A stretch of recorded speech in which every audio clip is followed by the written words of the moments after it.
For me it is something totally new because I have never studied it before. So in the morning I just sat for about 2 hours and had a look at it. And I don't even know it by heart, I mean the way you think it. But it was a totally new and very divine experience. So I want to thank all of you all that because of this I had to study this wonderful and beautiful piece written by Goswami. So we just have a look at it from the eyes of a disciple, what it means, what it can mean to us. Reciting the Hanuman Chalisa and how do we live it in our daily lives. So the Goswami Tulsidas, he starts with a doha. Shri Guru Charan Saroja Raj. Saroj means a lotus. Lotus has always been a symbol of transformation from the lower to the higher. The mud, the roots of the lotus are in the mud, but the mud does not touch its petals. માટી છે એના પંખને અડતી નથી, પાંખિયાને અડતી નથી.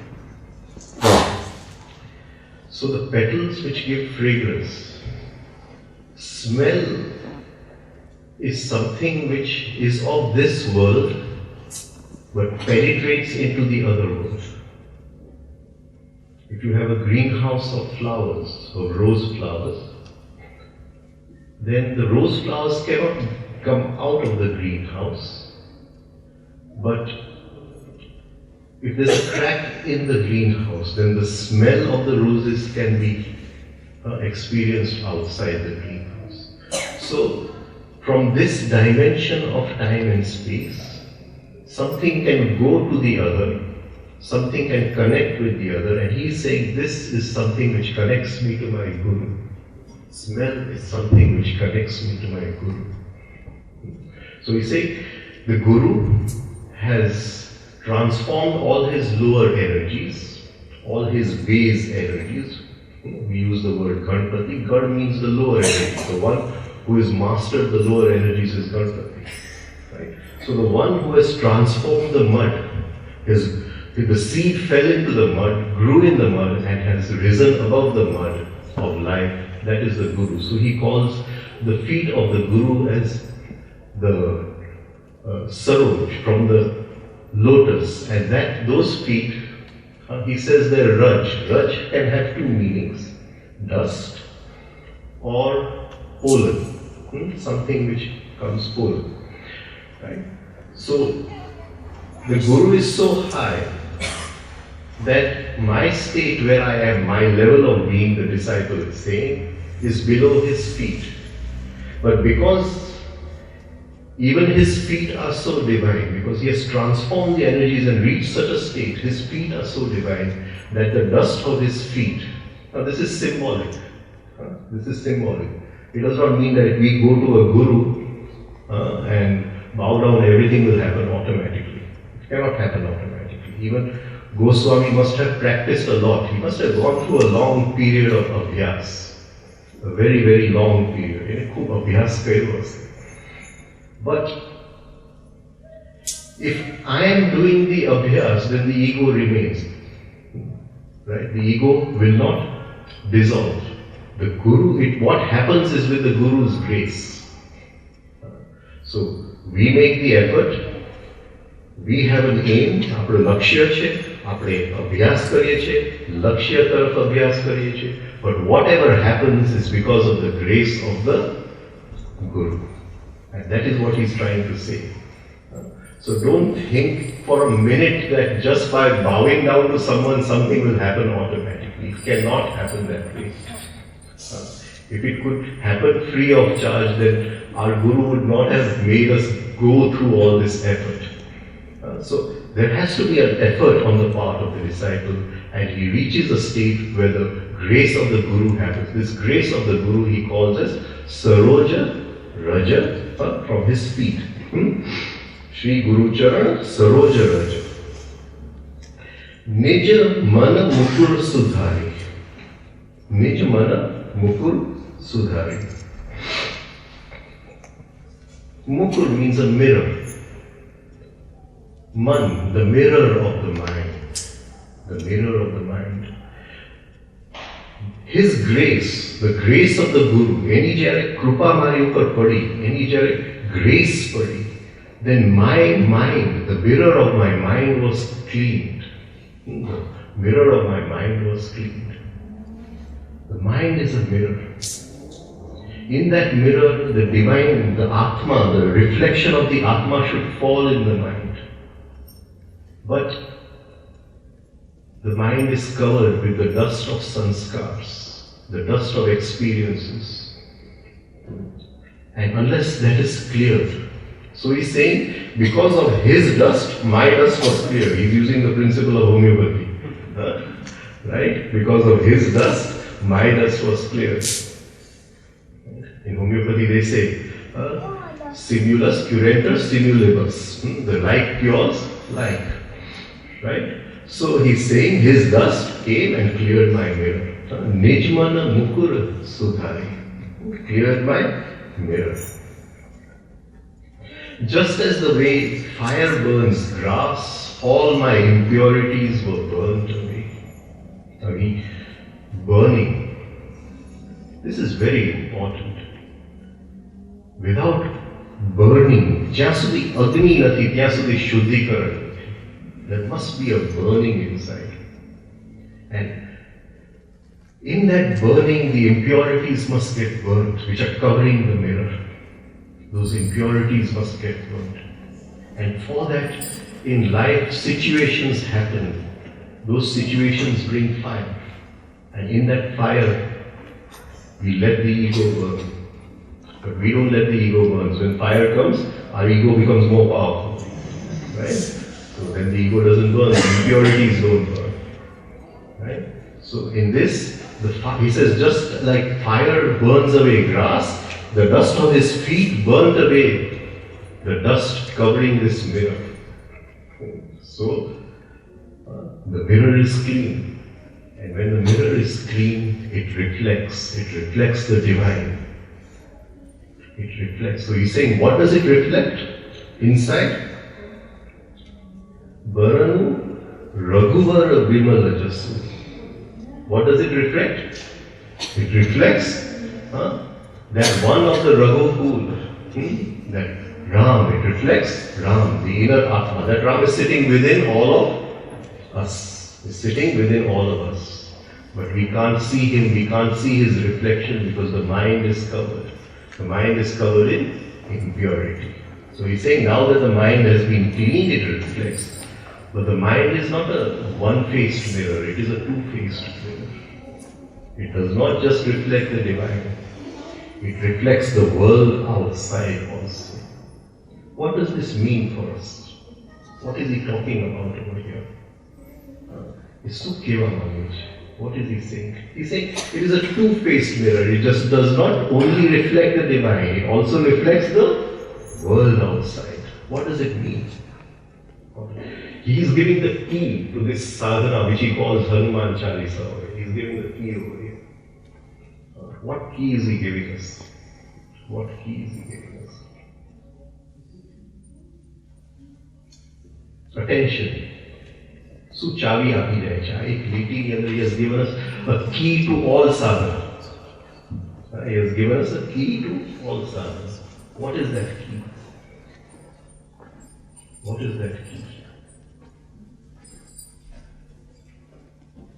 Like that day we talked about attention. Attention. What is the difference between attention in a man and an animal? What is the difference? Pashu attention and Manushya attention. Bande vache, what is the difference? What makes man unique from every other life in the universe? His attention can move out and in. His attention can move out and in. Every other life form in the universe, the attention can only move out. So, every other life form does not have a two-faced mirror. It is only the human form, je manushya je roop che, any other, it's a two-faced mirror. The attention moves out, sees the world outside, and a part of the attention moves in.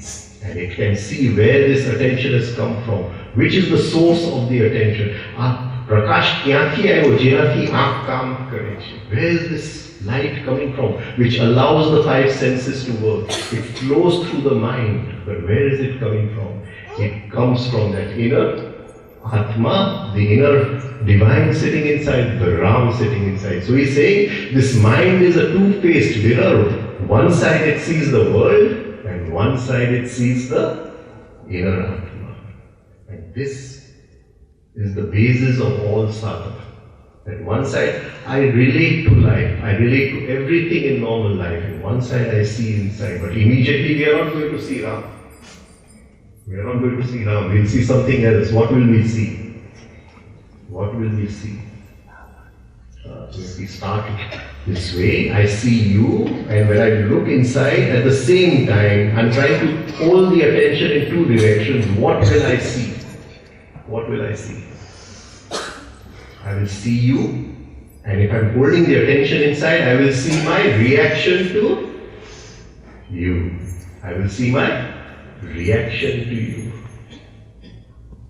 Then I will move a step further inside. I will move a step further. I will see the reaction to him, and I will again throw the attention inside, one on the reaction, and I'll say, where is this reaction coming from? Where is it coming from? What is the source of the reaction? I got angry on him, I called him names, I criticized him. Where has it come from? And I will see that inside there is a wound. In my psychic nature, in my psychic structure, there is a wound, there is a pattern. Maybe when I was very young, somebody hit me, or I formed an attitude in my childhood. Something there's a knot inside, and out of that knot wanted food, that knot wanted to express itself. So he was just the instrument, and I threw out the criticism onto him. Right? And I say, this knot is there, can that knot be healed?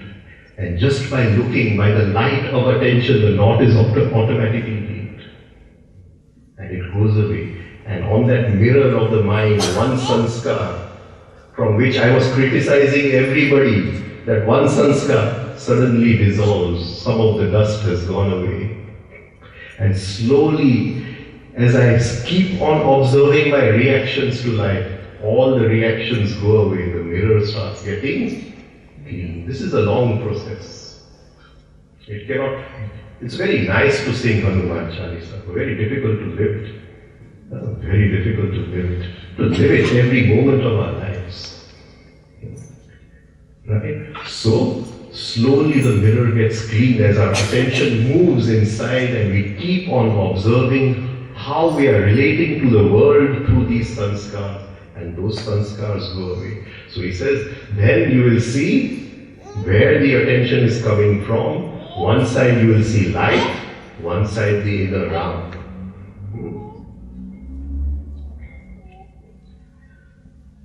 Buddhiheen.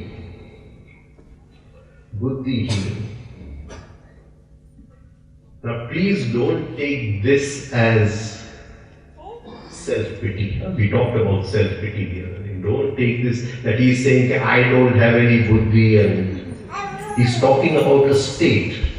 He's talking about a state. He's not begging. He's not begging over here. He's talking about a state, buddhi. He's talking about a state where there is absence of light. There is absence of light. જ્યાં પ્રકાશનો અભાવ છે. કારણ કે બુદ્ધિ પ્રકાશથી ચાલે. The buddhi, the intelligence, is light. And unless that light is there, and in which state is there absence of light? Which state is there absence of light? When I'm hypnotized by the world, outside.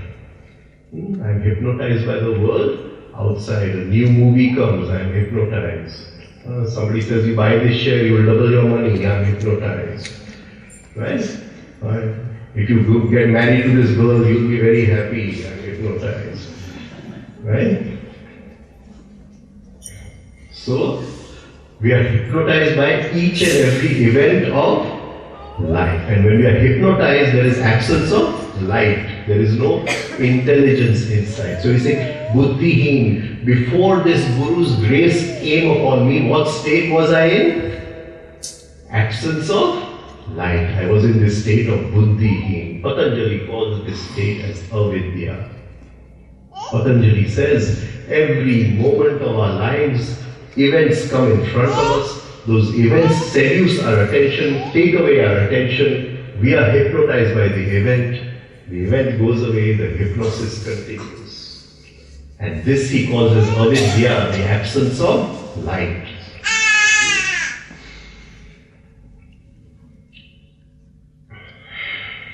So he's saying, I was in this state of buddhihin, and how did I get out of this state of buddhihin? Where there was no light. So he says, Buddhihin tanu jani ke, and how did I get out of this? Sumiro pavana kumar. Sumiro pavana kumar. What did he say? How did I get out of this state? By remembering the son of Pavan. By remembering the son of Pavan. Pavan has a very deep meaning, but it means to make pure. To make pure. So he's saying, in this state of hypnosis, in this state of identification, don't worry, let him do it. Adds to the beauty. So, in this state of identification, in this state of hypnosis, I remembered the son of Pavan Kumar. How will we remember the son of Pavan Kumar? I'm angry on my son, he's not doing his studies. Right? I'm angry on my son, so I'm hypnotized. I'm hypnotized. I have this stick in my hand. Right? I'm ready to. Okay? So, this is the state of buddhi. This is the state of buddhi. Or maybe my wife has made brinjals and I don't like brinjals. Right? So I'm in a state of buddhi, ready to fight with her. Okay. I know the government has increased the tax or something. I don't know what. So increase the tax. I'm very angry, a state of irritation. So this is a state of what he calls buddhi. Now he's saying, what brought me out of this state? He's saying, Sumiro Pavana Kumaro, what brought me out? How will we come out of this state?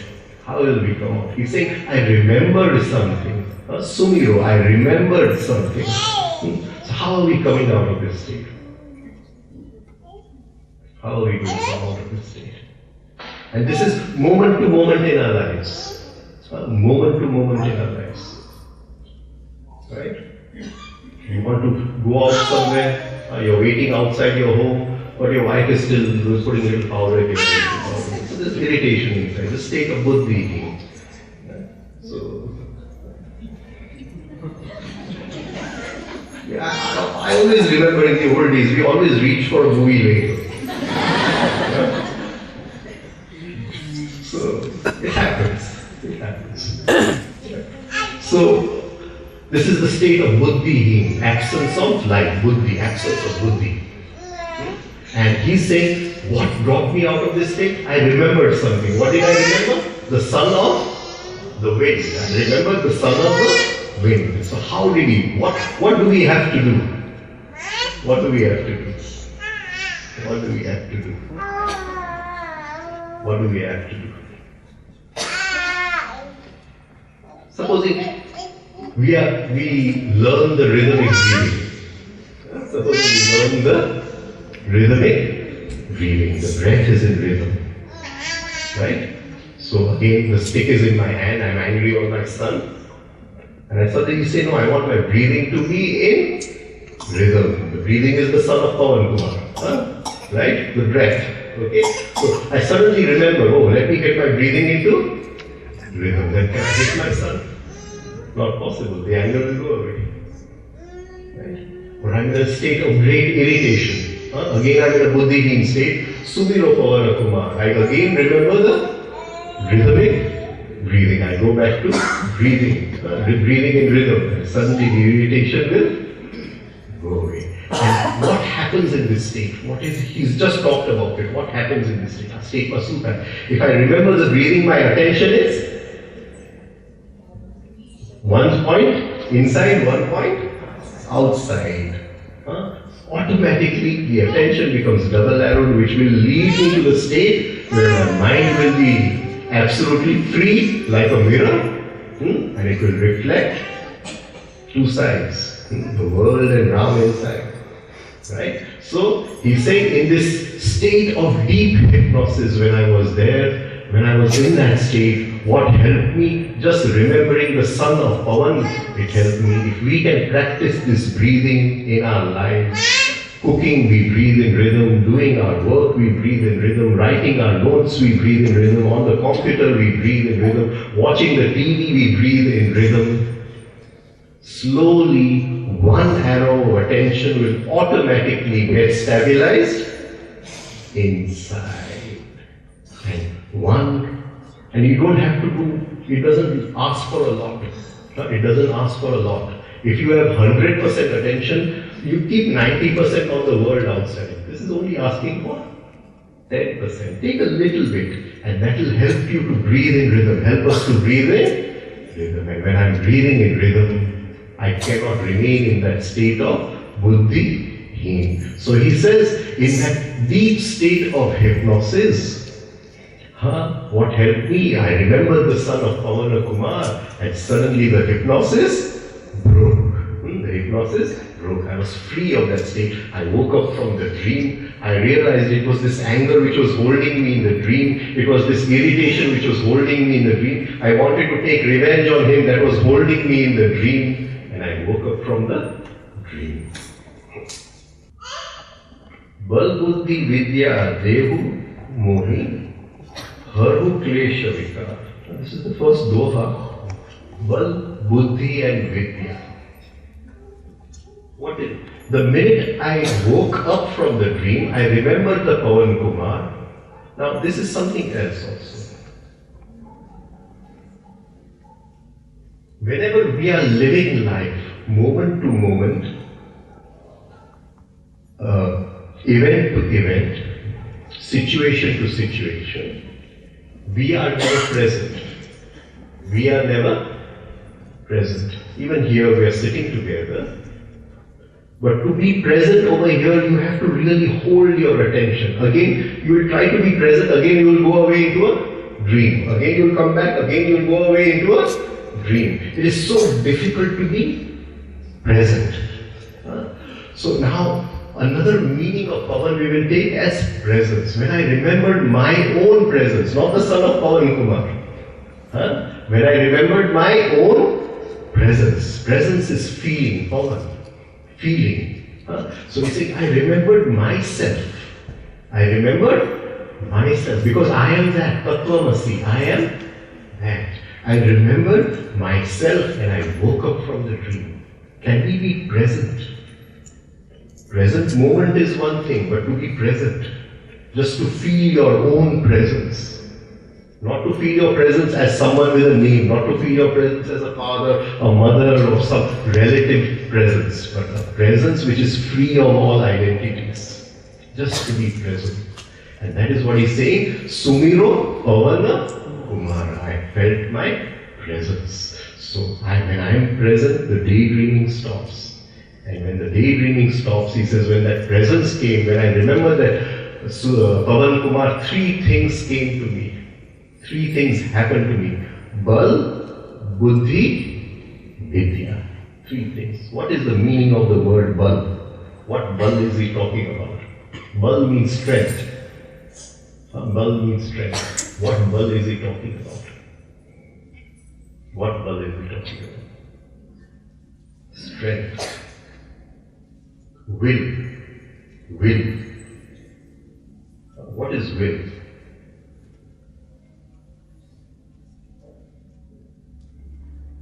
We have two words, manobal and atmabal. Manobal is willpower. Willpower. Atmabal is spiritual will. What is the difference between the two? What will is he talking about? Is he talking about manobal or atmabal? Which bal is he talking about? I want to build a factory. Which bal do I need? Manobal. But I want to find the inner source of happiness. Which bal do I need? Atmabal. I want to be a very famous person. Which bal do I need? Manobal. I want to win an election. Right? I want to win an election. Then I need manobal, willpower. But I want to just be satisfied where I am. Then I need spiritual will. Which needs more strength? To win an election? Or to find yourself? Which needs more strength? Okay. Now, just try to understand what do we mean by this word bal.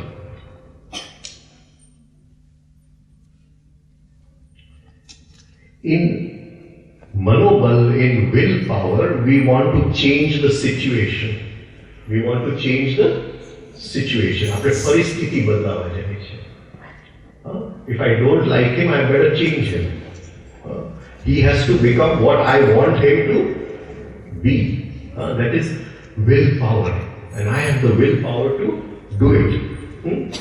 So that is willpower. And in atmabal, I don't want to change him. But whatever he is, I will adjust to that. Whatever is outside, I will automatically from inside adjust to it. I will accept it. That is spiritual will, atmabal. So the will which he is talking about is not willpower.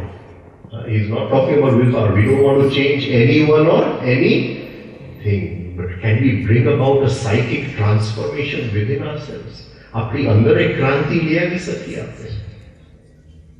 He's talking about the inner transformation. Okay? Now we talk about will. Will is a very deep subject, very, very deep subject. So we'll talk about it a little. There are two kinds of will. My will and his will. My will and his will. What do we want in life? આપણે જીવનમાં શું જોઈએ છે? આપણી ઈચ્છા પૂરી થાય કે એની ઈચ્છા પૂરી થાય? શું જોઈએ છે? What do we want? What do we want in life? We always want to fulfill our desires. We want to fulfill our desires. I've got to get to office at this time, not a minute late. That is our desire, but his desire, there may be a lot of traffic in the way. I may have to give a lift to someone. There may be a puncture in the tire. We don't know what his desire is. So my desire and his desire, his will, my will. What does Jesus say? Let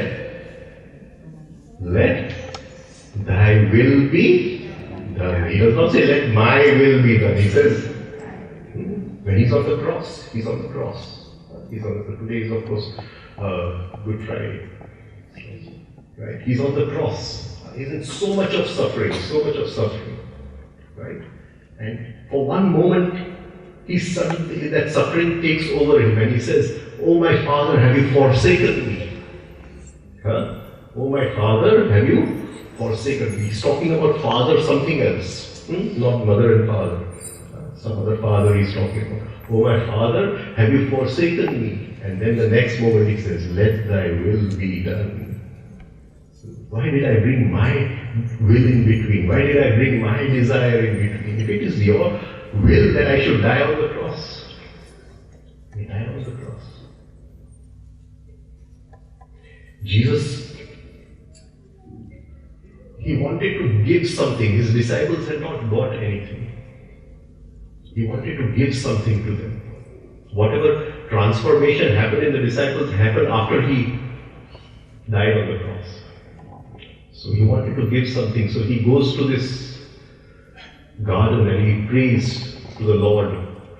And this is some very divine energy which only the Guru can give.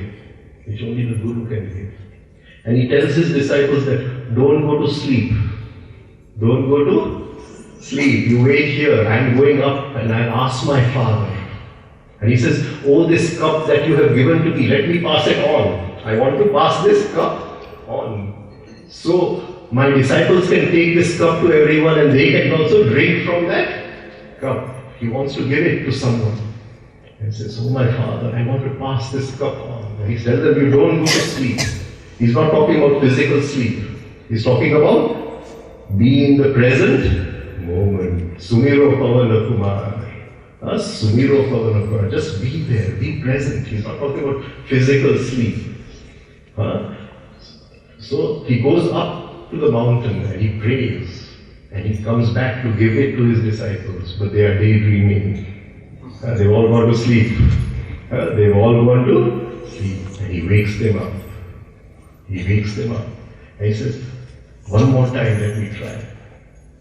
And again he goes up. Again he prays and he comes down. And again they've gone to sleep. So again he wakes them up and he says, one more time. He goes up. Again. This is compassion. Compassion. And he comes back and they're still sleeping. No one was there to receive it. And then he hears that the soldiers, the footfalls of the soldiers he hears. He hears their footfalls. He says, the soldiers are coming to arrest me. And he says, now there's no time. Before the soldiers arrest me, let me go to meet them. Before the soldiers arrest me, let me go to meet them. So the time went by. So it's very important. If we want to receive any grace from some higher, we have to be in the present moment. Sumiro Pavana Kumar. Our presence has to be there. But we are always somewhere else. Always somewhere else. So he's saying, Buddhihin tanu janite sumiro Pavana Kumar bal buddhi vidya. It gave me strength, will. Atma will, spiritual will, the will to allow His will to be done, the strength to keep my desire on the side and to allow His desire to flow through me. This requires great strength. This requires great strength. In life, we go to do something. If His desire and our desire are together, then things happen automatically. But if His desire is against our desire, then every moment there are obstacles. We don't understand. We keep on struggling. We want to fulfill our desires at any cost. We don't understand. Then maybe He doesn't want it. And this requires strength. That okay, He doesn't want it. I put my desire on the side. When His will manifests through us, we keep our will on the side, and when we allow His will to manifest through us, it brings great joy. It is such a joyful situation. When our desire is fulfilled, we get a little bit of satisfaction. That is all. We get a new car, a little bit of satisfaction. Tomorrow we will see somebody else's car, satisfaction gone. But when His desire, what He wants, His will, when we become an instrument for His will, we put our will on the side, and then that joy nothing can take away from us.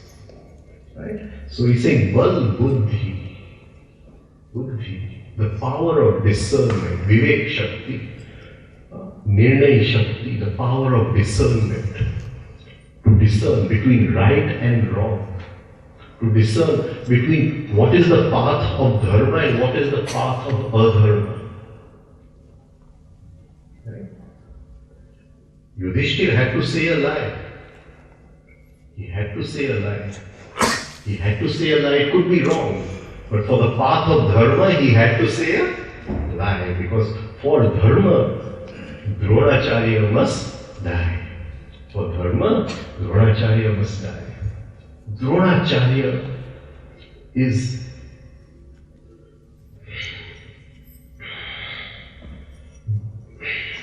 Dhru means something which is liquid. Something which is liquid. When a child is born, he's not yet molded by habits. He's not yet molded by habits. As he grows up, different habits start forming. Habits of the physical body, habits of the emotional body, habits of the psychic body.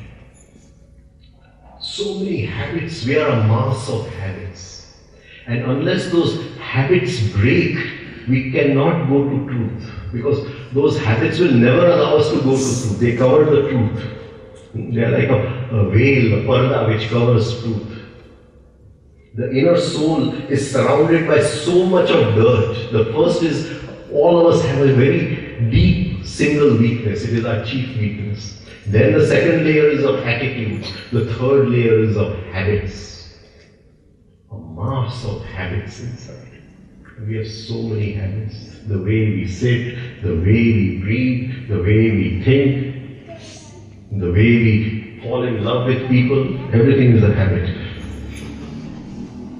So he's saying, as long as we are victims of habits, we cannot decide what is right and what is wrong. But when my mind is clear with the grace of the Guru, I got bal, I got buddhi, the power to decide what is dharma and what is adharma. The dharma and adharma is not right or wrong. It is not right or wrong. It is not morality. Morality is good. It is a beautiful way to live. It is an aesthetic way to live. But sometimes for dharma we have to say something wrong also. And if I say I speak the truth only, then my ego is becoming more powerful. Adharma. So, what is dharma and adharma? For that, it needs an inner light to decide. So he's saying, I got will, I got bal, I got buddhi, the power to decide, the power to differentiate. That day we were talking about the slok from the Gita. Arjuna is telling, Shri Krishna is telling Arjuna, in everything see the indestructible. Badhaini andar tu avinashi ne jo. See that one in the indestructible in everything. But for that, to see, the power to see, we need light, we need buddhi, the power to discern, vivek, shakti. Even when we talk about Gayatri Mantra, again we'll come to the same thing. Can we recognize that Savita Shakti in our daily lives? Can we recognize? We say, Tat Savitu Varenyam. Oh, in these three worlds, there is only one thing worth choosing, and that is His Savita Shakti. But can we recognize it? Do we have the power to recognize it? We sing it. Om Bhubhuva Swaha. Oh, in these three worlds, I only choose His Savita Shakti. I don't want anything else. Om Bhubhuva Swaha Tat Savitu Varenyam. I only choose His Savita Shakti. But we choose everything else. We are saying we only give a har mala, we garland only one thing, His Savita Shakti. But if a politician comes, we'll garland him. And a big businessman comes, we'll garland him. And somebody gives us a donation, we'll garland him. I don't know what. Right? So, but we keep on singing the Gayatri Mantra, Om Bhubhuva Swaha. I will garland only one thing, and that is His Savita Shakti. Varenyam, to choose, to garland. Right? So, he's saying the power to differentiate between the true and the false, the right and the wrong, that which uplifts us and that which pulls us down, that power of differentiation, buddhi. Bal, buddhi, vidya, light. It gave me light. It gave me light. Vidya. Avid means absence of light. Vidya means The minute I could decide. Now what do we need light for? What do we need light for? What do we need light for?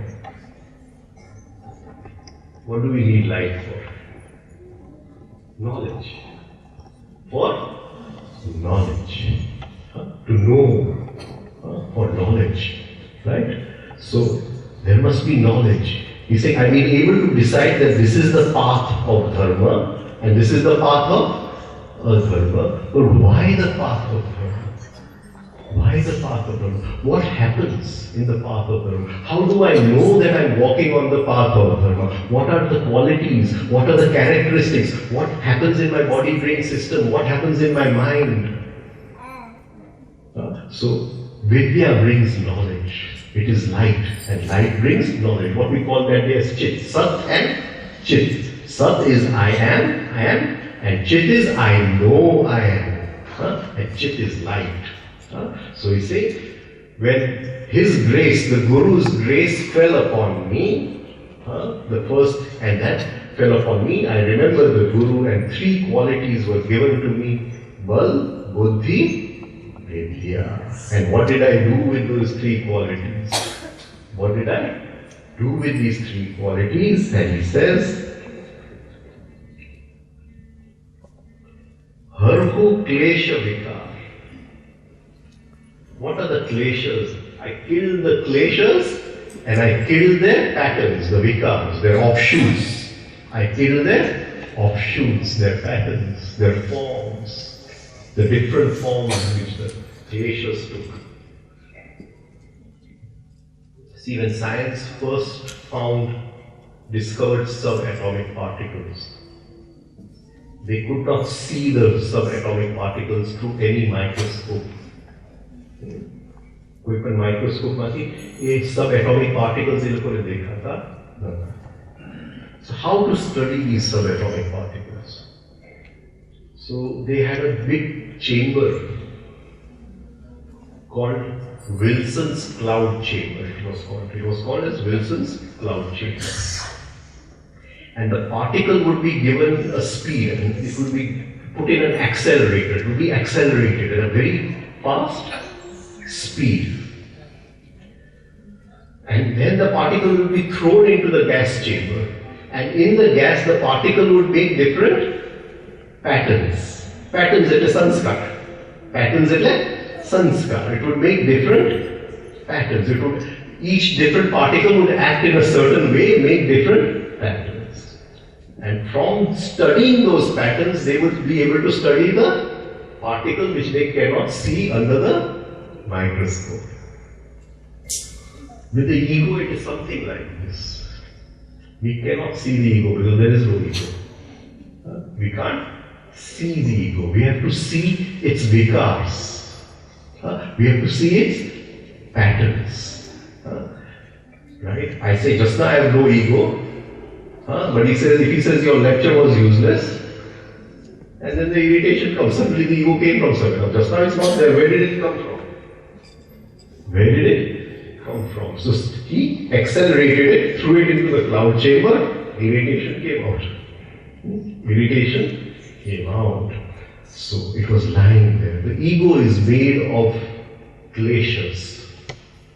Klesh means to conflict, clash, klesh. These kleshas are the seeds of all karmas. From these kleshas, their vikars are born, their patterns are born.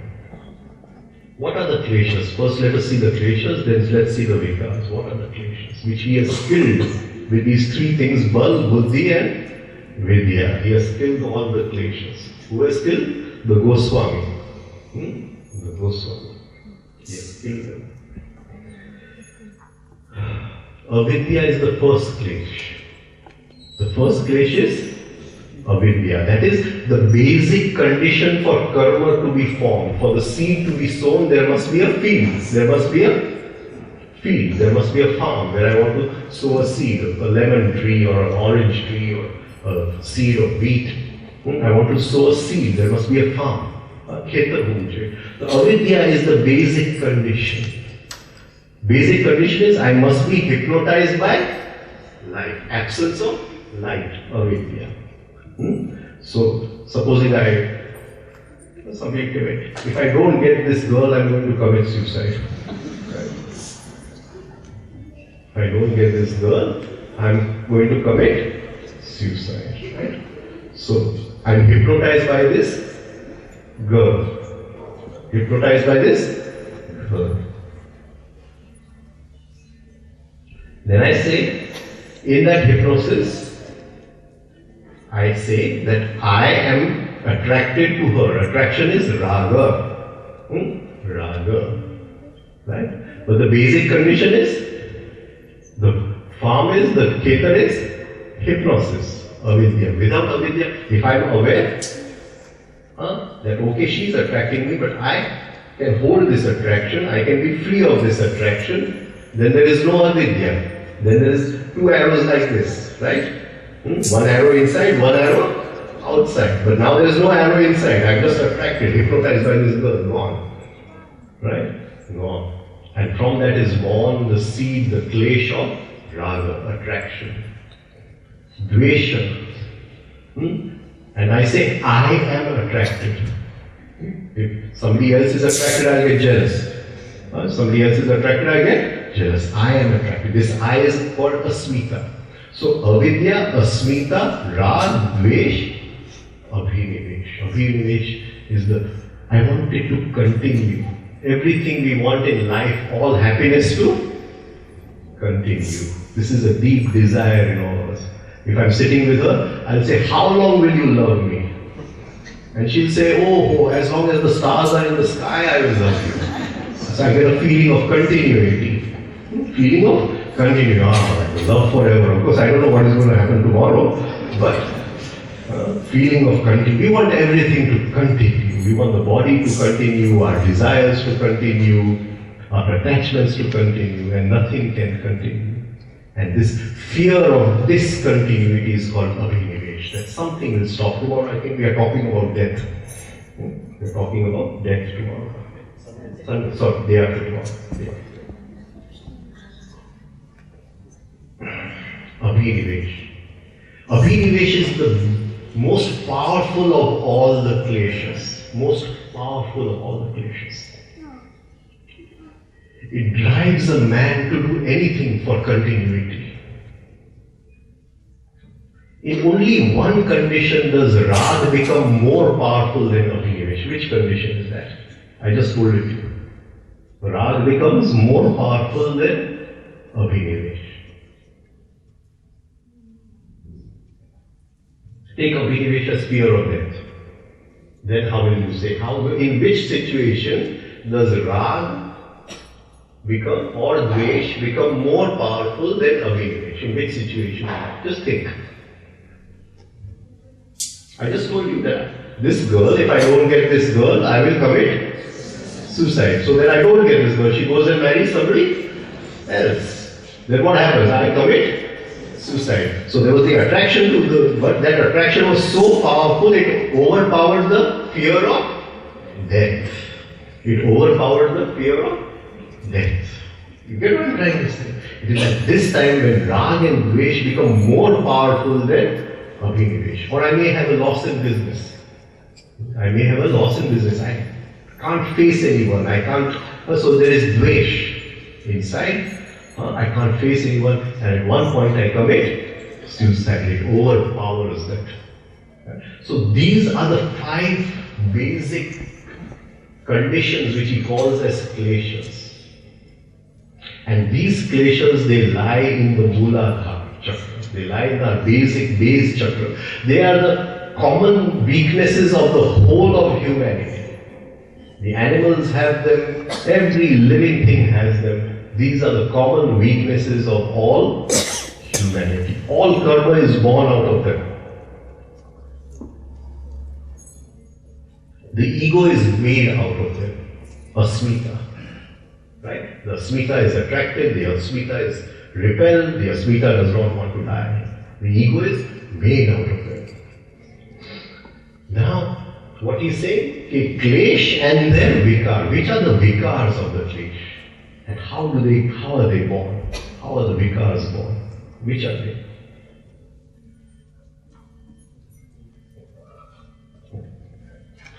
In the Mooladhara is an element called Prithvi. Prithvi. Now Prithvi has a quality of attraction. A quality of attraction. Now this basic quality of Prithvi to attract is a natural phenomenon. Is a natural, but with that quality of attraction, Rag comes in. What is born out of that? The natural quality of attraction, gravitational force, the natural quality to attract, which is a part of nature. But when Rag mixes with that, because Rag is lying in the Mooladhara chakra, one of the kleshas, a vikar is born. What is that vikar? A vikar is born. Which vikar is born?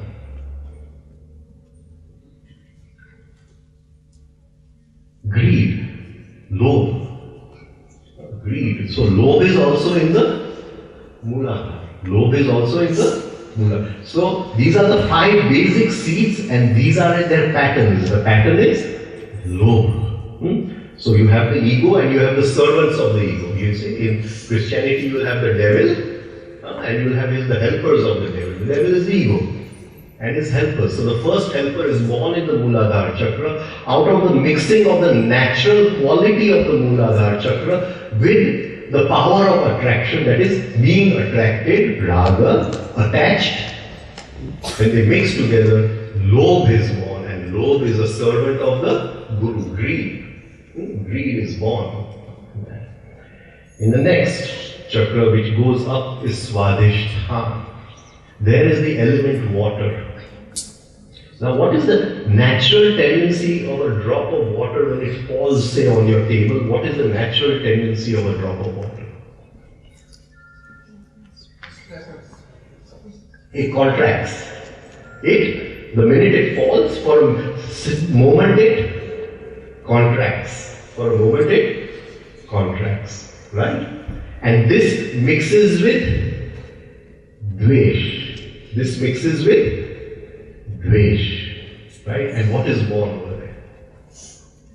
The I. That is why it is called the Swadhisthana chakra.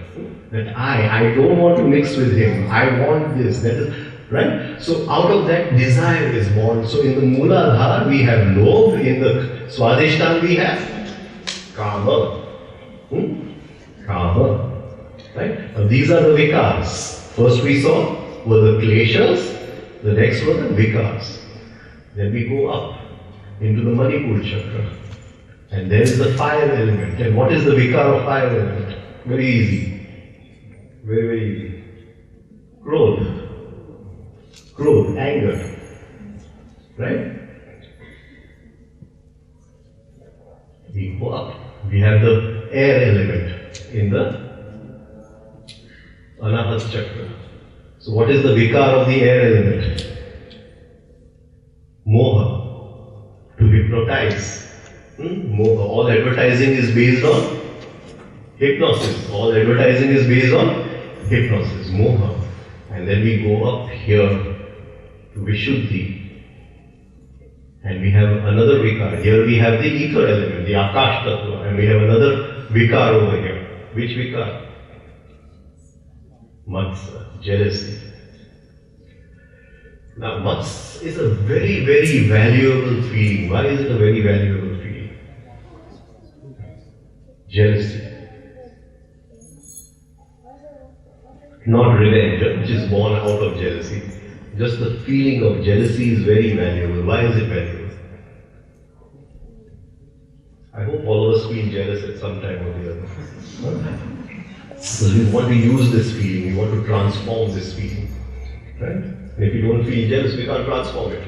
Right? We've got to have some raw material. Right? So, what is there in jealousy? What happens in jealousy? What happens in jealousy? Suppose your girlfriend is talking to another man. What happens in jealousy? Tell me. What is it? Jeev Bade. Okay.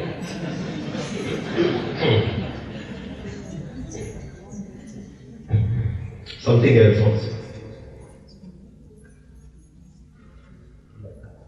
Something else. Something else. What happens to our vision? What happens to our vision? Something automatically happens in the vision. We are able to see two. We say, he has it, I don't have it. Or he has better, I have less. Sometimes we are able to see two. This is a very, very different feeling. To be able to see two. We always see one. But suddenly in jealousy, our attention is automatically divided. Attention is automatically divided. I say, he's got it, but I don't have it. He's got it, but I don't have it. And there's an automatic division of attention. And if I can hold this feeling of jealousy, what happens?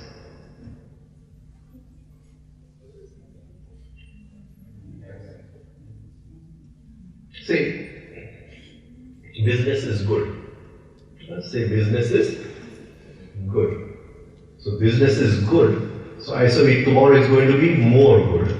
And day after it's going to be more good. So I keep on investing more and more money in the business, and that money I take from a bank. That money I take from a bank. So I give the bank 10 rupees, the bank gives me 100 rupees, right? And I invest 100 rupees in the business, and then again I give the bank another 10 rupees, again it gives me 100 rupees. And this goes on and on till I have invested so much of money, and suddenly business is bad. Suddenly business is bad. What does it mean? What does it mean? What does it mean?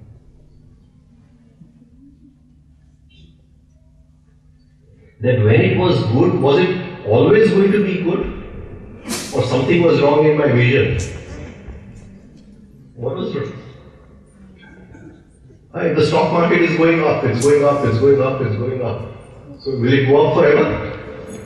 Or does it go down one day? Right? Say the stock market is at 10,000. And from 9,000 it has gone to 10,000. So we are all very happy. 9,000 has gone to 10,000. Next day it goes to 11,000. More happy. Then the next day it goes back to 10,000. Now day before yesterday I was happy at 10,000. Today I am sad at 10,000. Can you see how the pendulum of life moves? Can you understand the pendulum of life? This is in everything. The same law works in everything. Today I am in love with somebody. आज कोई का प्रेम आज में. Where is the hate? The hate is hidden inside. After some time, some of her mannerisms will manifest, which I don't like, and I'll say, what happened to the love? Now hate is coming out. And the pendulum has just swung from one extreme to the other. And to see both the sides of the pendulum, it is going up, but one day it also has to go down. Today business is good, tomorrow it has to be bad. This is the law of life. And to be able to see both together needs a power which he calls as bal, buddhi, vivek. And when we are jealous, we automatically see two. If we can transform that jealousy, it becomes positive and it changes our life completely. Just the transformation of jealousy. If you can only transform one vikar, jealousy, suddenly the vision will not be hypnotized by one. In life you will always see two. Today he is very good with me, but at the same time I say, he is a human being. Tomorrow he can change. I am seeing two together, and tomorrow if he comes and criticizes me, then I don't feel hurt. I know the pendulum has just swung from one extreme to the other extreme, and this is the law of life. This is the law. Like today he is my friend, but tomorrow he may have some other opinion about me. But when he is my friend, I can't see the other side. I can't see the other side. And in jealousy, automatically we are given the sight to see two together. If we can develop this, always to see two together, we'll never be unhappy in life. Then there is no cause for pain or unhappiness or anything. Because you know that today you are happy, but the pendulum is going to swing to the opposite end. That is the law. The pendulum swings unless you learn to climb in the middle and then you be free of both ends of it. That requires a lot of hard work because you can't hold the pendulum in between. It's so moving so fast when it's in between. Before we go to catch it, it's gone to the other extreme. It requires hard work inside. So, he's saying the kleshas and their vikars. And the sixth vikar is which one? Mad. Mad. The sixth vikar. And that is in all the chakras. All the 5. Mad means intoxication. Mad means intoxication. We use a word for laziness. Which word do we use for laziness? Pramad. What do we use? Pramad. What does pramad mean? Mad is moving ahead. Patanjali talks about 3 kinds of laziness. Pramad, alasya, avirakti. Laziness of the mind, laziness of the heart, laziness of the body. And pramad is, I'm so full that I can't hear anyone else. I'm so full of my own ideas that I cannot hear anyone else. I'm so full of myself. I'm so full of my own opinions. Pramad. It is an intellectual form of laziness. I don't want to change. I don't want to change. Pramad. I'm intoxicated. And a person who has pramad has 2 characteristics. Whose mad is very powerful. He has 2 characteristics. What are they? They come in the Mahabharata. 2 characteristics. One, if you inflate his ego a little, he'll do anything for you. The first is that. The second is that they are very intelligent people. They are very powerful critics. Very, very powerful critics. When they criticize you, it's like a spear which has gone right into your heart. They are so good at criticizing. In the Mahabharata, there is one character called Shailya. Shailya means a spear. Means a spear. And Shailya was coming to fight the Mahabharata war.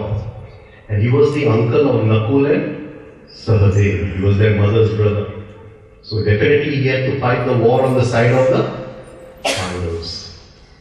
But Duryodhana played a trick on him. Duryodhana arranged a camp in between, on the way, on the journey, and he looked after him very well and he inflated his ego. And Shailya thought that the Pandavas had arranged the camp. He didn't know that Duryodhana had arranged the camp. And he was so happy that he said that, okay, what can I do in return for this? And at that time Duryodhana came and he said that you have to fight the war on our side. You have to fight the war. So he came to fight for his nephews, but he had to go and fight for the enemy. So then he goes to Yudhishthira. He goes to Yudhishthira and he says that this is what happened and I have to fight for Duryodhana. And Yudhishthira is the one who has balanced both the sides of the pendulum. Yudhishthira, the one who is not caught on this side, not caught on this side. Yudhishthira was he said, okay, you fight for it, but one day you will have to be Karna's charioteer. And out of all these warriors, I am frightened of only one warrior, and that is Karna. I am only frightened of one warrior. And on the day you are his charioteer, you keep on criticizing him, so his, his Atma Vishwas, his inner strength breaks down.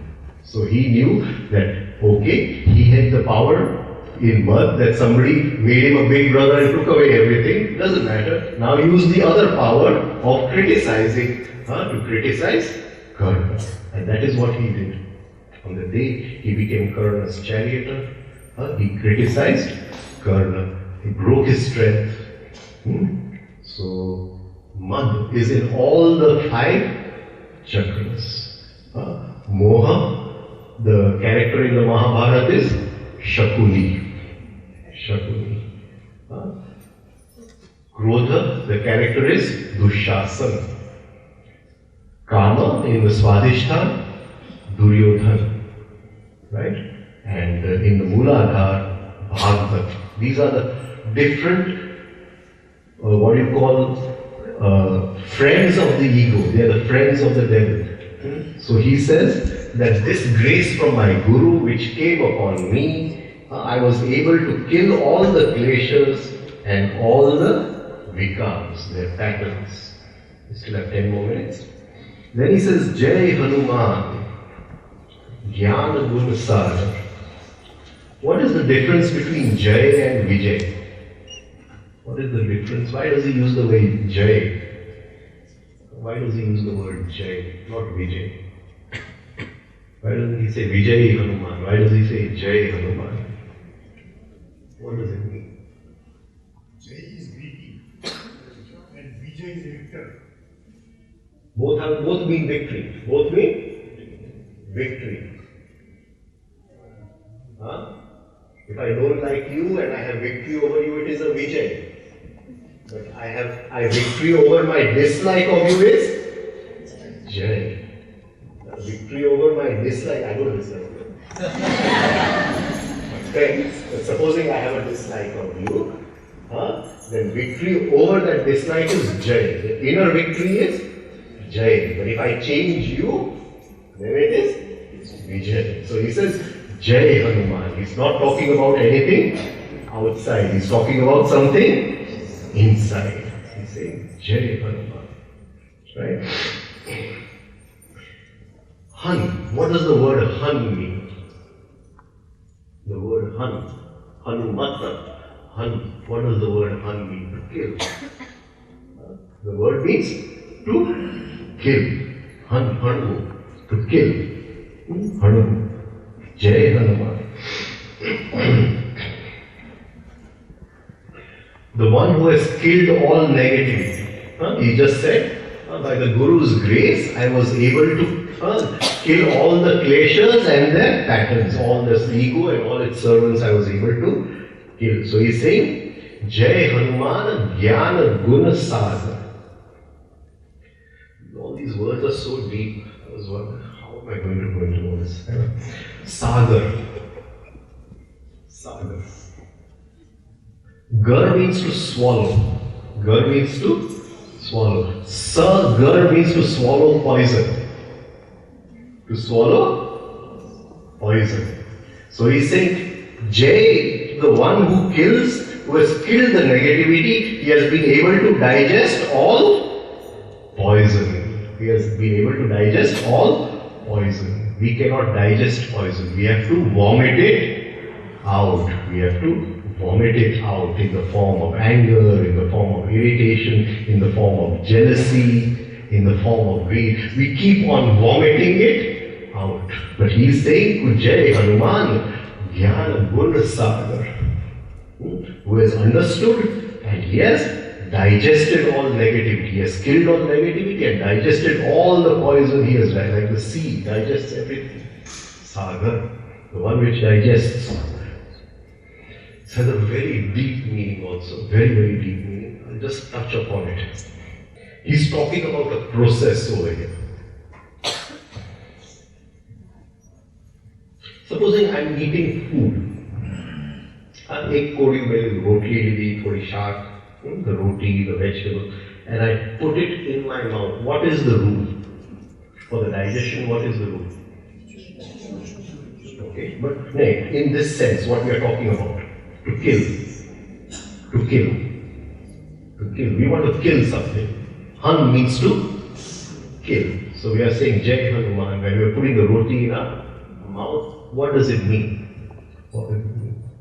Unless the roti is totally destroyed as the roti, it cannot go into the process of digestion. It cannot go into the process of You have to first destroy it as the roti. It has to be killed as the roti. So the vegetable and the roti go and we chew it. It's totally destroyed as a roti, and then we put it inside, and then the process of digestion starts. If it is not destroyed as a roti, it will be vomited out. It will be vomited out. The same law applies here.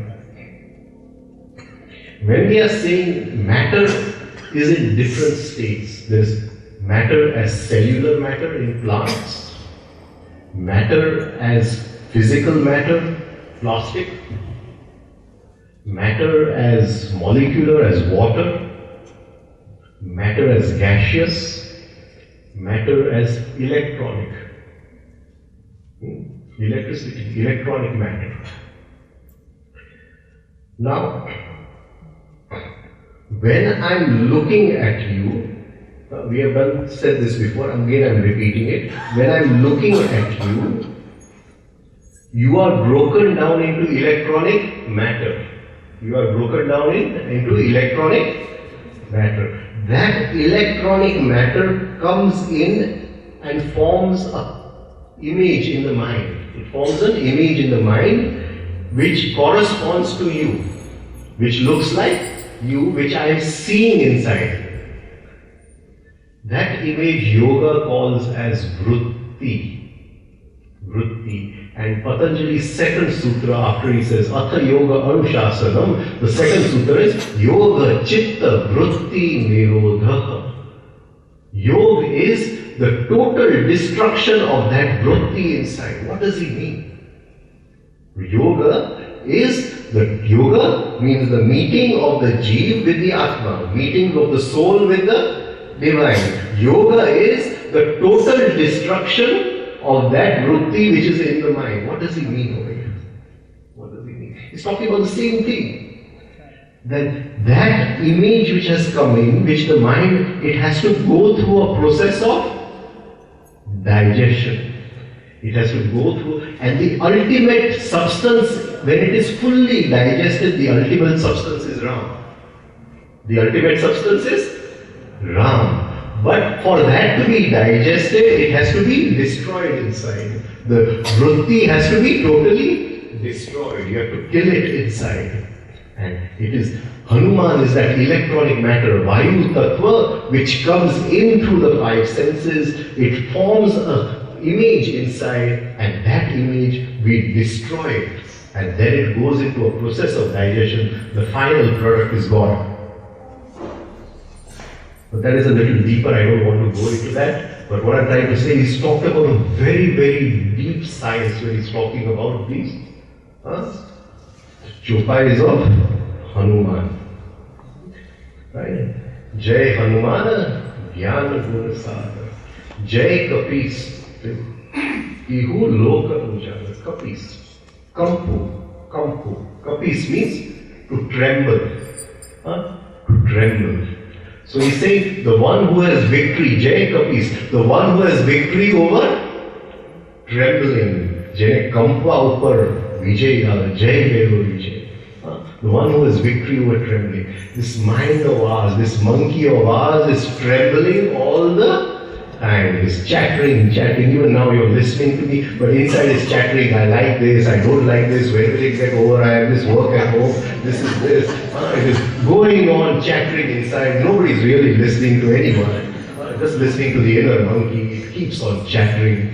And he's saying the first step in that process of digestion inside of that electronic matter, like food is physical matter, that electronic matter which has come in, for all meditators, the first step is calming the monkey. So he's saying, Jai Kapis, the one who has calmed the trembling, the one who has calmed the trembling. This is the first step, but the first step takes years and years. And then one small incident can undo the work of years. There was one great sadhu. And he said, let me do some meditation.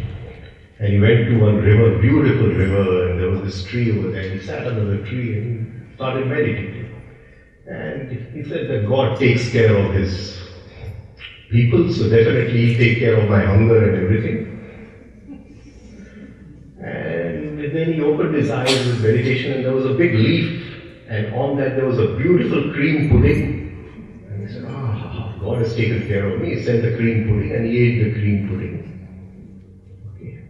And like that, 7 years passed. Every day the cream pudding would come. Yes, it was so happy. Then the mind, it trembles, the mind, compare, it trembles. So one day, after even 7 years, he says, where is this pudding coming from? Now the trouble started. Where is this pudding coming from? So he started following the river, right? We're not find out where this pudding is coming. He started following the river, going. And there was one big castle with a tower.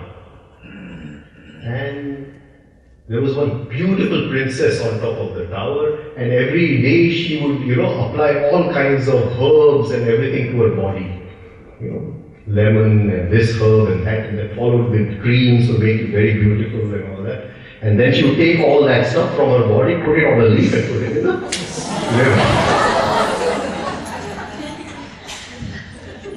He saw this. He said, this is what I've been eating for 7 years. I'm going to shoot God.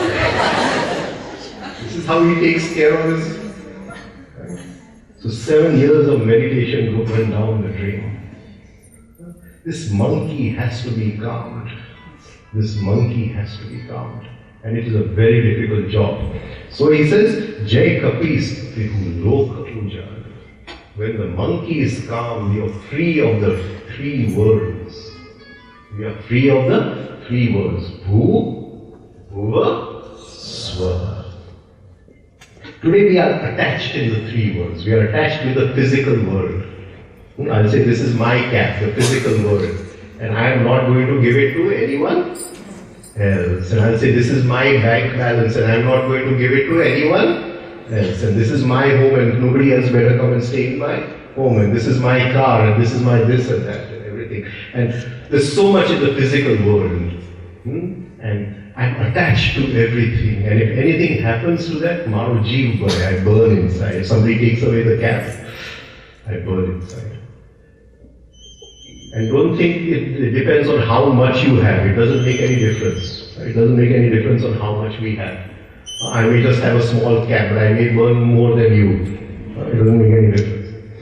There was this great sadhu, and he and the King Janak were having a bath in the river. And they were having a bath without any clothes, and they were enjoying the river. And then from far away, they saw that the palace was burning. King Janak saw that my palace was burning, his palace is burning. And he's laughing, can you see my palace is burning? He's telling that sadhu. But that sadhu is already running. He's saying my langot is lying in that palace.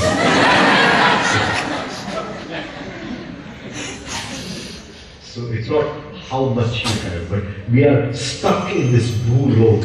In the beginning he says that this lotus which has come out of the mud, we don't come out of the mud of bhulok, our possessions.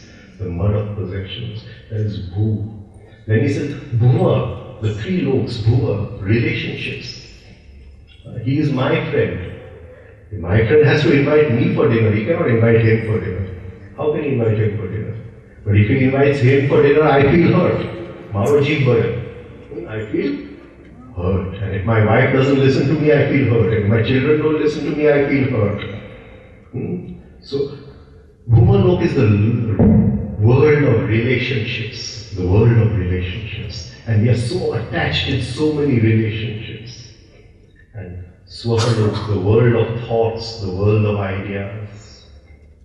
Right? When we make a joke that there was one American and one Russian and one Indian, then in the end the Indian has to come on top of the joke. Because we are stuck with that thought that we are Indian. We are stuck with this thought that India is the best country. We are stuck with the thought that this flag is the best flag. And God never made any country. God didn't know which flag. Right? But we are stuck with our ideas. Our ideas that this is better than this, and this should be done like this, and only this should be done, God knows what. And what he's saying over here, that the minute you're able to overpower the trembling, this trembling of the brain, the trembling of the mind, the minute that is overpowered, you have had victory over that, he's saying, you're free of the attachments of the three worlds. These attachments are just because this mind is trembling. Can we calm this monkey? If the monkey is calm, then we have a good car. But if somebody takes the car, then the monkey doesn't get upset. We have a good wife, but if she doesn't listen to us, the monkey does not get upset. It doesn't start chattering inside. Right? Otherwise, what will happen? We have a fight with our wife and we'll go out on the road and the monkey's chattering inside. I'll show her in the evening and I'll do this to her. I'm going to call her father and tell him this. Right? So,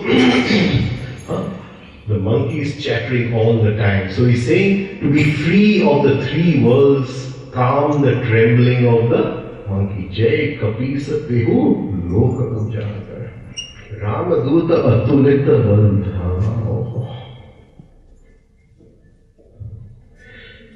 Very contradictory words. Very contradictory words. Dut also means fire, Ram also means fire.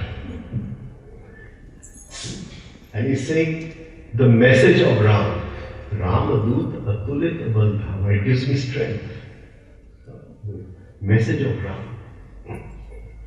When his will is done, when his will is done, in this present moment, if we can keep our desires on the side, then we become Ramadut.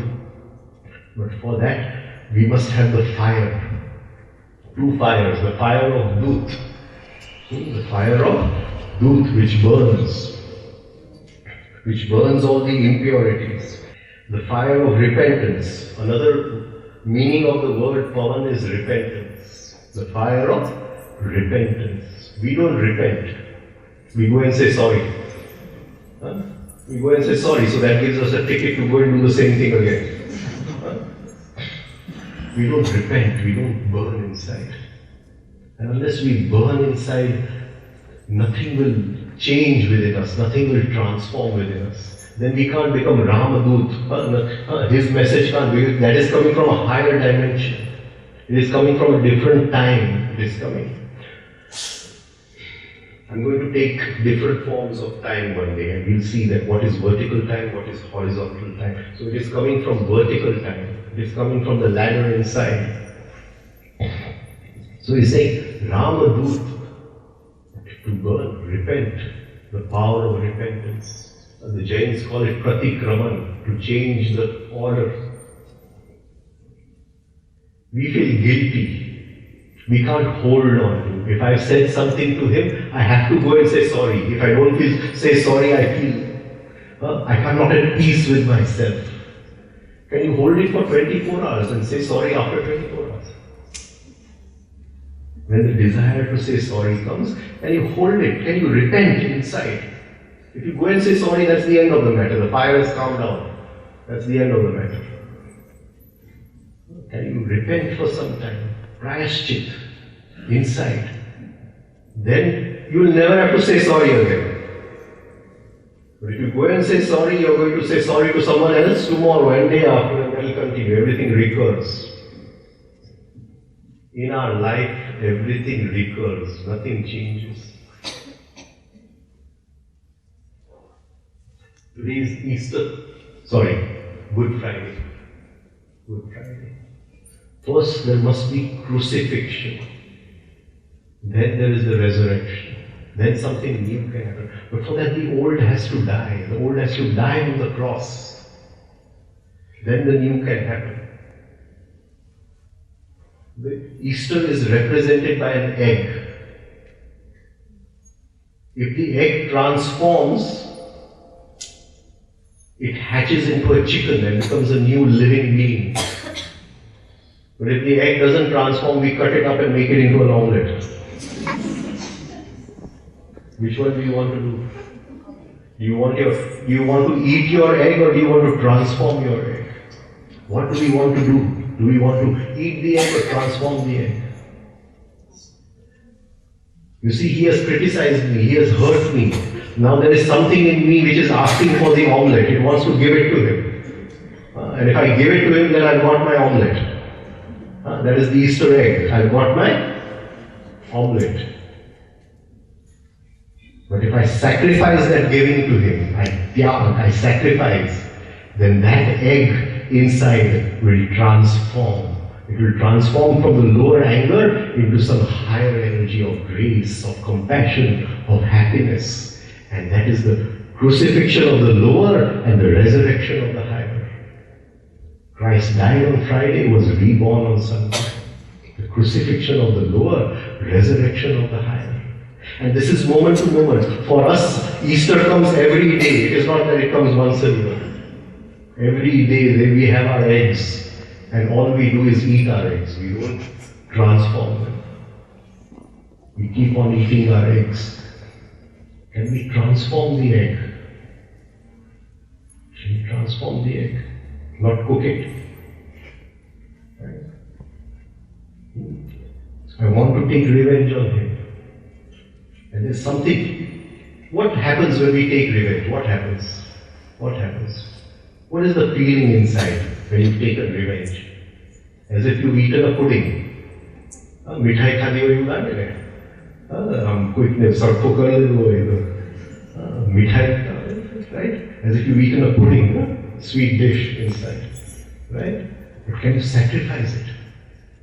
Sacrifice that momentary satisfaction of what we call as happiness, which is not happiness. Sacrifice it for something higher. Then we don't cook our egg, we transform it into a new chick, into a human, into a new living being. And this is the symbolism of Easter, because today is Easter.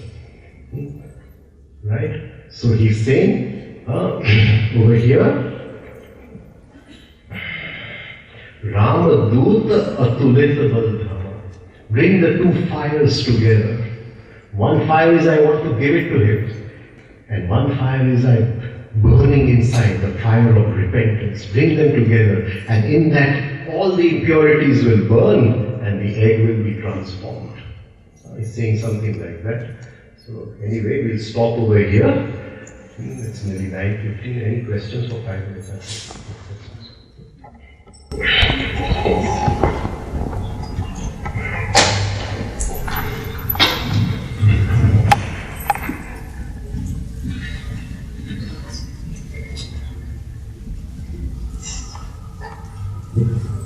You said that the soul is surrounded by many layers and scars. Now, how do you lifetimes? It's one have to go through to get rid of them because it's a veil behind a veil behind a veil. So, what's the process? How many lifetimes does one has to go through to eventually unveil it? And is it necessary to go through so many lifetimes, or is it shorter?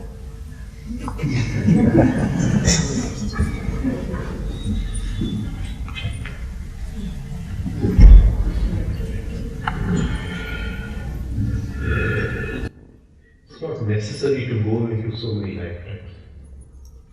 It is what we value. It is what we value. And that is moment to moment in our life. What do I value? Do I value freedom from these sanskars, or do I value life? Because he'll come to two words later on, Sumati and Kumati. Sumati is my sadhana, Kumati is life. Right? Now, he's saying something about me. He may say, you're a terrible lecturer. Right? Okay? Now, what do I value? Now, he has thrown a stone at my ego. So the ego is hurt. Now, what do I value? Do I value dissolving that ego at that point, or do I value explaining to him why I'm a good lecturer? Okay? So it is not of how long, it is how much I value. Do I value really achieving that freedom? Or are we still interested on how many people know me? You see? Or if I do one fast for one day, how many people can I tell about that fast? So does that mean that I value that for this lifetime? Then it's very fast. The very value creates the heat. The very value creates the heat.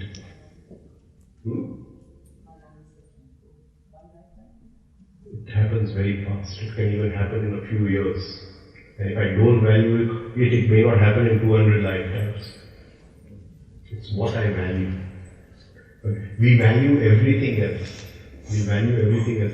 If I'm just sitting and doing Omkar and somebody's phone comes, okay, I have to do this business deal, I'll say, I'll do my Omkar tomorrow. I'll go and do the business deal. It is what I value in life. Do I really value this? It's very nice to get together and share. Right?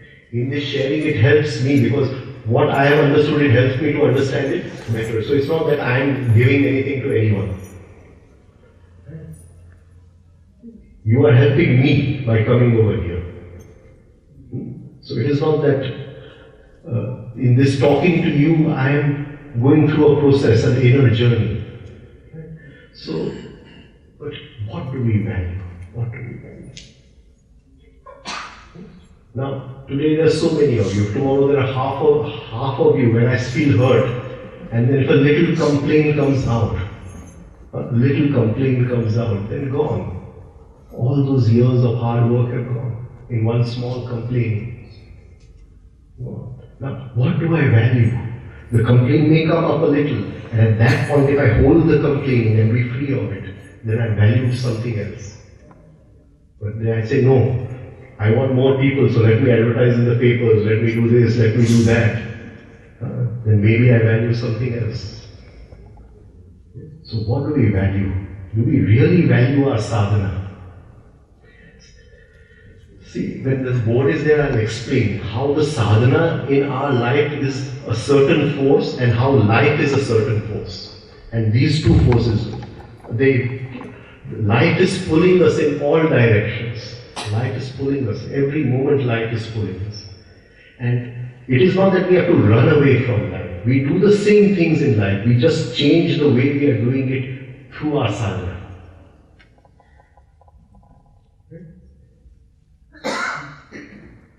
You come today and you say, okay, come on, I've come to pick you up. So I say, very good. So tomorrow again in the evening, I'm waiting for you to pick me up. You get it? So from that today's picking up, a new desire is born that tomorrow you will come to pick me up. But that is the point. If you come to pick me up, I don't run away. I say, okay, I'll come with you. Let's enjoy. But if you don't come, then this should not start chattering inside it. Why? Who does she think I am? Right? She has no respect for me, etc., etc. Then this monkey has started. Jacob piece is gone. The monkey has started trembling. Right? And that is the moment when I say, nay, I value the non-trembling of the monkey. I value the monkey to be in silence. For me, that is more valuable than complaining about everything. I'll take a taxi and go, and that's the end of the matter. If the monkey starts trembling, then we are gone. It's just one moment of complaining can spoil everything. So, if we really value that inner transformation, that psychic transformation which leads to Ram, the inner Ram, then we'll work for it. And if we work for it, it's not very far away. It's not very far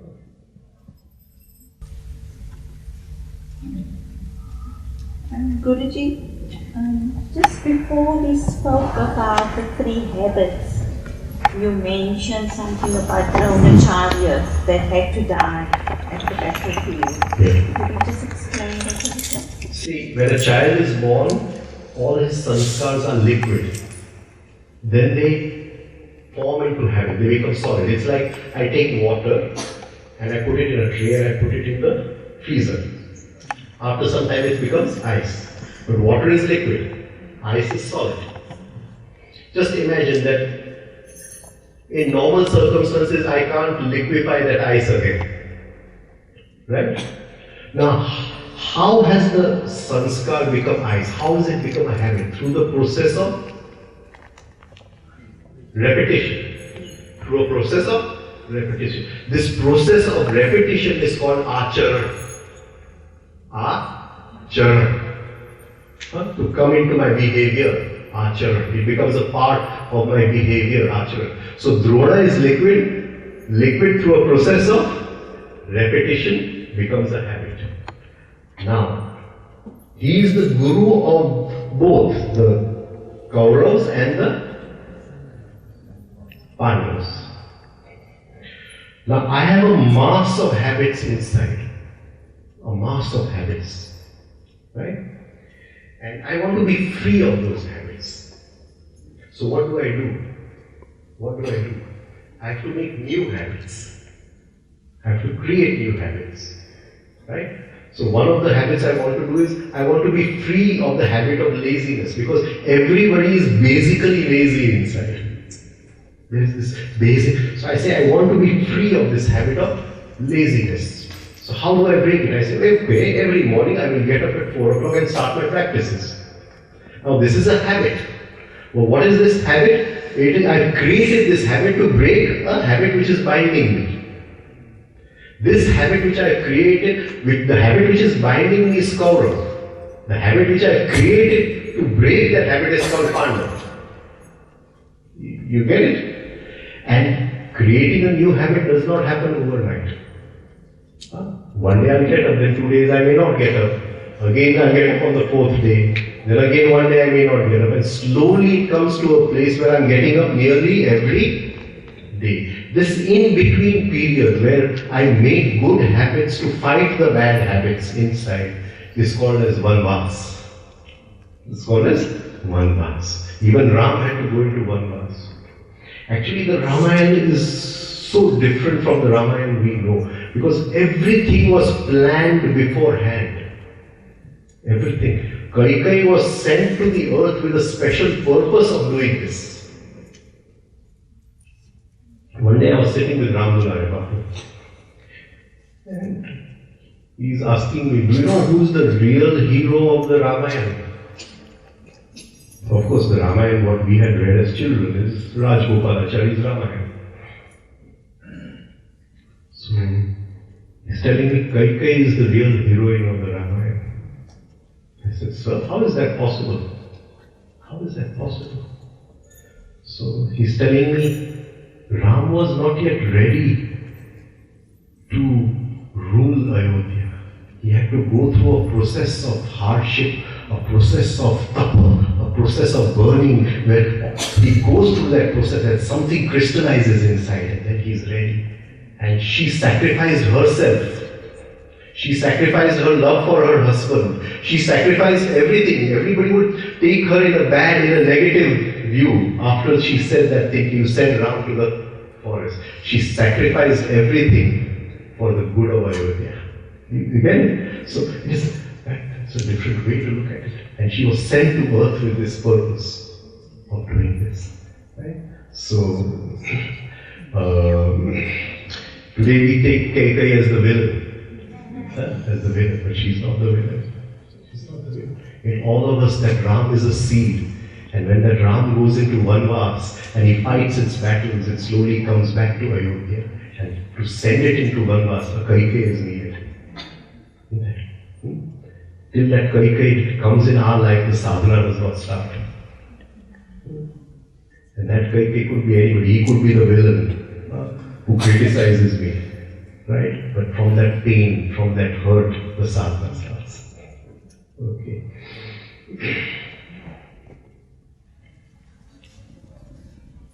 Okay. Thank you.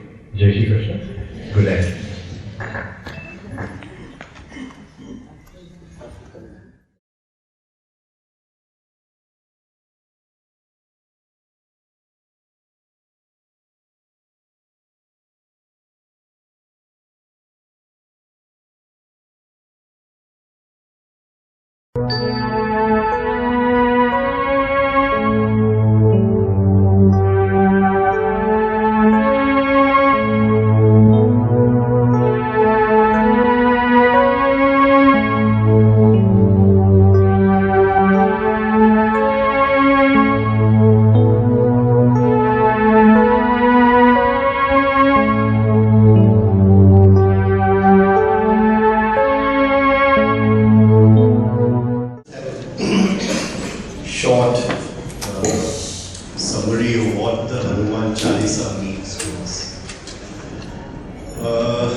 we do reciting.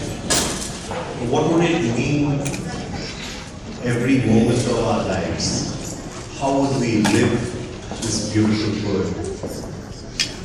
So, the great saint and poet, Goswami Tulsidas, he starts with saying, by the grace of my Guru. By the grace of my Guru. When a disciple comes to the Guru, his aim is to earn the grace of the Guru. So when we are studying this, the Hanuman Chalisa, what would aim mean? The disciple comes to the Guru and he has an aim. He wants to earn the grace of the Guru. The disciple has not yet come into that law of grace. So what would it mean? What would aim mean? In reference to the Hanuman Chalisa, what would aim mean? What would aim mean? What would it mean by aim? Aim would mean lakshya. So what is our aim in life? Is our aim to live the Hanuman Chalisa?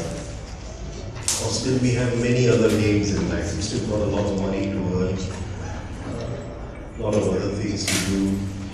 So then we are just singing this, we are not living this.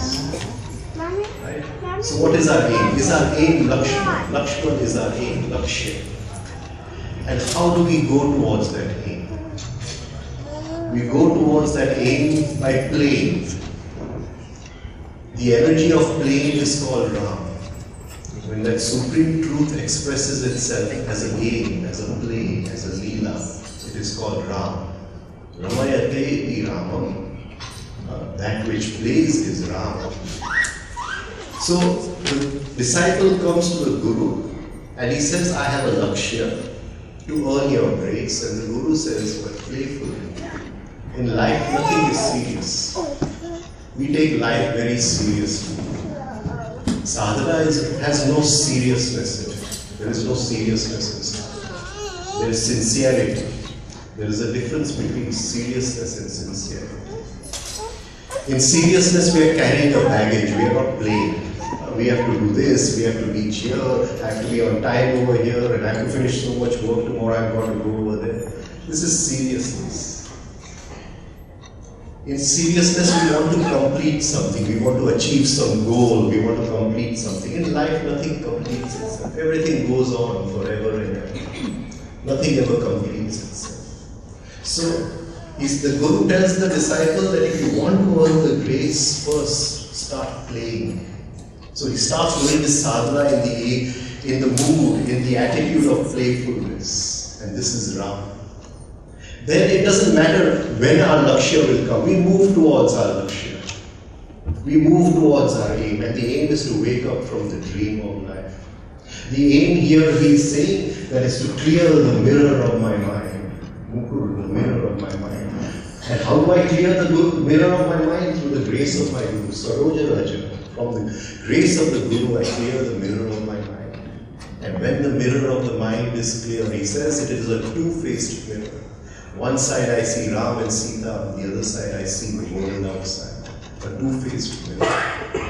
But for this we have to work. It is very good to sing the Hanuman Chalisa. Very good. But can we live it in our daily lives, every moment of our life?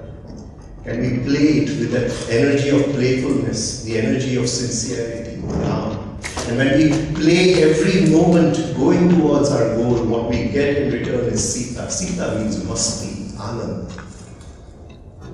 So every moment of our sadhana is playfulness. Even though we are sincere in doing it, we get up at the right time, we do everything at the right time, right? We perform everything that has to be done, but when we do it with the attitude of playfulness, in return we get Sita, which is masti, Anand. Then it doesn't matter when we reach our goal. So he starts, Goswami is saying, I have now come into the law of grace. I have got the grace of my Guru. And that grace of my Guru has done certain things in me. Then he says, before I had the grace of the Guru, I was in a state called buddhihin. I was in a state called buddhi. There was no light in my lives. Every moment, is there light in our lives? Or are we hypnotized by the present moment? What is happening in the present moment? Then there's no light in our lives. We go to a store, we see a beautiful thing and we are hypnotized. Then the light has gone out of our lives. We see a beautiful girl, we fall in love, the light has gone out of our lives. Somebody says, do this deal, you'll earn so much money, and again we are hypnotized, the light has gone out of our lives. India loses the match and we feel irritated, the light has gone out of our lives. So he's saying that I was in this state in which we all are, buddhi, without light. This is the state of Dhritarashtra. We have eyes but we cannot see. So he said I was in this state of buddhi, but in that state of buddhi, I remembered. I did sumiran. I remembered. And what did I remember? I remembered my own breath. I remembered to look at my breath. And when I remembered my breath, I suddenly woke up from this hypnosis. And when I woke up from this hypnosis by remembering my breath, Sumiro Pavana Kumara, when I remembered my breath, I woke up from this hypnosis, and by the Guru's grace, three things came to me. Bal, Buddhi, Vidya. Three things came to me. Bal. We talk about Bal, willpower, Manobal. But here he's talking about some other Bal. He's talking about Atma Bal, spiritual will. In willpower, we want to earn money, we want to make factories, we want to become famous, we want our name in the papers. This is the journey of willpower. Atma, spiritual will. This is, I'm satisfied wherever I am. Because he is there. That Ram, that reflection of Ram is in the mirror of the mind. Then I don't have to achieve anything in life. Wherever I am, in whatever state I am, there is satisfaction. There is joy, there is Sita, there is Masti. So he's saying, when I remembered my own breath, the breathing, I woke up from this hypnosis of life and three things came to me. Bal, Buddhi, light came to me. I could now see the laws of life. I could now understand why everything was happening. What was the law causes behind the effects of life. I could see them.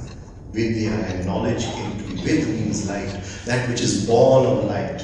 So through that light, I could understand the mystery of living, the mystery of life. So you see, when I did that, this one Buddhi Vidya came to me. Before we go further, the meaning of Hanuman, right? Han means to kill. Han means to kill, to destroy. Mat, Hanumat, Mat means a Buddhi. That Buddhi, that inner light which allows us to destroy negativity. That inner light which allows us to destroy negative emotions, the negative energies of life. Not in someone else, but in ourselves. Right? In small things in life, I have a fight with a friend and suddenly there is anger, there is irritation, and then the light comes and I stop that anger and irritation, I kill it, then I am Hanuman. It is this buddhi which allows me every moment to kill negativity in life. But we want to take revenge, we want to be better than the other person. Right? So that we can't be Hanuman, we can't have that energy of Hanuman in our life. So he's saying that buddhi which allows me to kill is Hanuman. Then he says in the second chupai, Jai Kapis.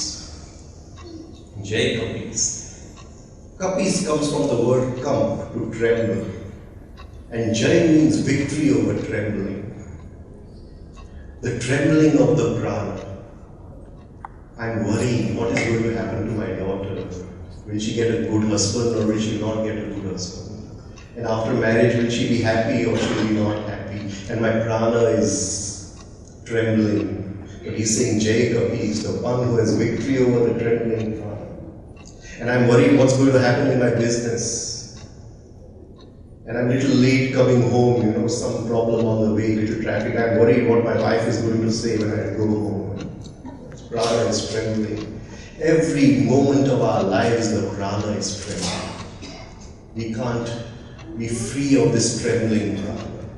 The inner monkey is chattering all the time. Not a single moment goes by when it stops chattering. And he's saying, Jai Kapis, the one who has victory over the trembling. So, it says Jai Kapis. I'll go very fast because I don't have that much time to go through the whole thing. Ramaduta Anjani Putra Pavana Sutana. Ramaduta. In every moment, what is the message of Rama? In every moment, what is the message of Rama? But in every moment, we are fulfilling our own desires. We have ears, but we can't hear his message. We only hear the messages of our ego. We can't hear what he's saying. Because the inner spirit talks very softly, it talks in whispers. So how can we hear what Ramaduta is saying, what Ram is saying, what the inner Ram is saying? So he's saying, every moment, Ram is sending a message, what to do. But in every moment, we already have decided what to do. Then how can we hear what he wants us to do? So he's saying, have the will, to keep your desires on the side. So his desire is fulfilled. Let thy will be done. Let his desire be fulfilled. Ramaduta Atulit Baldama Pavan Anjani Putra Pavan Sutta. The son of Anjani and Pavan. The son of Anjani and Pavan. Pavan is the breath and the prana in the breath. And Anjani means to lay poo. Like the mummies are, they're given a coating, the mummies, so that body can stay forever and ever in a long period of time. To coat, when you give gold, you give silver a gold coating. It is called Anjani, like you put Anjan in the eyes, right? So he's saying he's the son of the wind, but the wind is not just the wind. With Anjani, it has been covered. It has been given a covering of gold. What is that covering of gold? If you put rhythm with your breath, the rhythm and the breathing go together. The breath is prana, the rhythm is Anjani, the breath is Krishna, the rhythm is Radha. If both go together, then everything in life will change. So he's saying that I have not only the breath, but I have given a shining, a coating to the breath. I have polished the breath by giving it a rhythm. And if we can breathe in rhythm all 24 hours, then we'll understand all this automatically. Right? Okay. Sumati Divar, Kumati Divar, Sumati ke sath. There are two forces in life. Those forces which lead us into more and more darkness, more and more hypnosis. We'll call it as life force, the force of life. My guru used to call it the force of attachment, Kumati. Every moment, life is trying to throw the net, like the fisherman throws the net and catches his fish. Nature is throwing the net so she can catch our energy. She wants to get us into the net. We are sitting silently, but suddenly a phone comes from school. Your son has fallen down and he is bleeding in the leg, and we are caught in the net, hypnotized by the present moment. So this force which wants to hypnotize us every moment in life is called Kumati. And the force which allows us to awaken, the knowledge which brings within us the desire to awaken, which takes us towards our aim of Lakshman, is called Sumati. In every moment, we must have the discriminating capacity, the vivek, to see what is Ku and what is Su. And if we can, then we move away from those forces which bring us into the law of gravitation, which bring us down. We start rising up the ladder of life, the ladder of spirituality.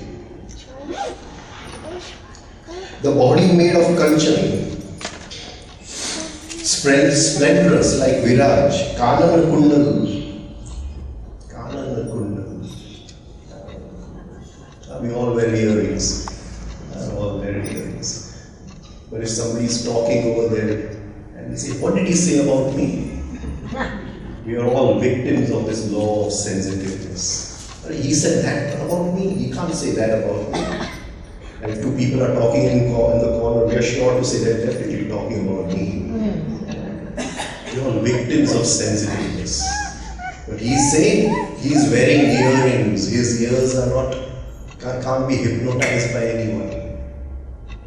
If whatever anybody talks, whatever anybody says, somebody says a little bit about our guru, we get angry. Somebody says a little bit about our God, we get angry. Every small thing we get irritated. Whatever we hear, our ears are not free from the law of sensitiveness. They say Kanana Kundal, the ear has been pierced. Now this ear, nothing can disturb this ear. When Karna had to be killed on the battlefield of the Mahabharata, Indra came and first took away his Kundal. This is very significant, very significant. What did he say about me, and what did he say about me, and how can he say this about me? Our ears are so weak. He's saying Kanana. Kundal also has a deeper meaning. It means Kundalini Shakti, but we won't go into that today. Kanchan means gold. Gold is a symbol of consciousness. So he's saying that when you take the force of Kumati and put it away and you rise in this force of Sumati, what you will get is gold, Kanchan, that is consciousness. You wake up from the dream of life.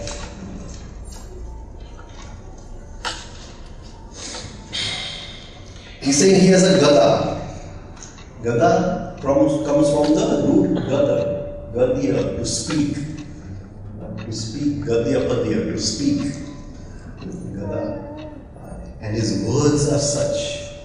His words are such. But how are our words? What do we speak? Even if I don't want to hurt him, I hurt him. We have no consciousness over what we speak.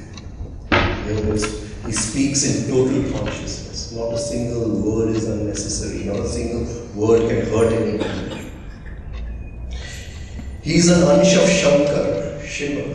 Shankar means that Shakti which calms down, Shaman, the Shakti of Shaman. And when the Shakti, when within our mind everything calms down, the monkey calms down, the storms and the emotions calm down, when everything calms down, what comes out is Shiva, the beauty, the Kalyanakari, the Tattva which brings benefit to everyone, Shiva. In his heart are Rama, Lakhana, Sita. In his heart are Rama, Lakhana, Sita. We talked about that. Ram, the energy of playfulness. This truth has multi-dimensional. When truth comes down in the form of playfulness, it is called Ram. And don't think just playfulness in a play, playfulness in suffering also. Sita was taken away, but Ram is Ram, playfulness. And Sita was suffering, but there was still the energy of playfulness. And life is full of suffering. And to hold on to this attitude of playfulness, to hold on to the posture of playfulness. And it is only that posture which will take us to our aim and give us happiness in life. Namaste. The three forms of him. Sukshma. Sukshma, to become invisible, to become a nobody.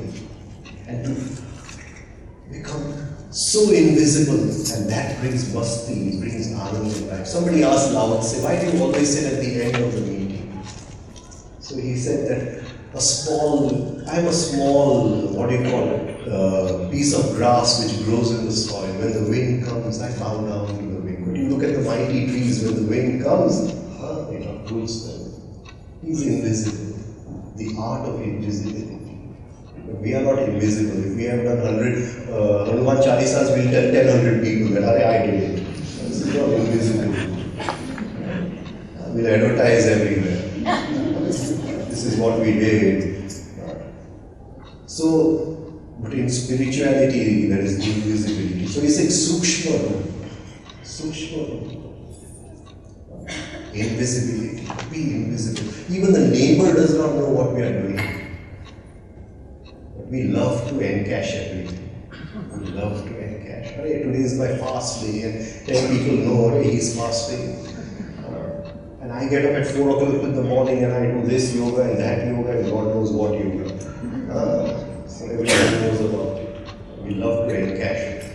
And encash God. then Sukshma Roop is gone. Virat Rupa Dahan.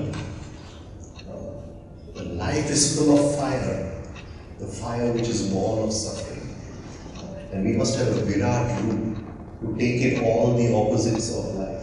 He may have a different view from what I have, but I must have a Virat Roop to accept that that difference is a part of this wholeness. Because in wholeness, the saint is also there, the sinner is also there. I say, I don't want a sinner. The person who is sane is also there, the drunkard is also there. All of them are there in that Virat Roop, in that Purnata. You can't say, he eats this kind of food, so I don't want him. It's not possible, because in that Purnata, in that Virat Roop, everything is there in that. And there is acceptance. So when our Virat Roop is there, we accept everything. Nothing is wrong in this universe. Total acceptance.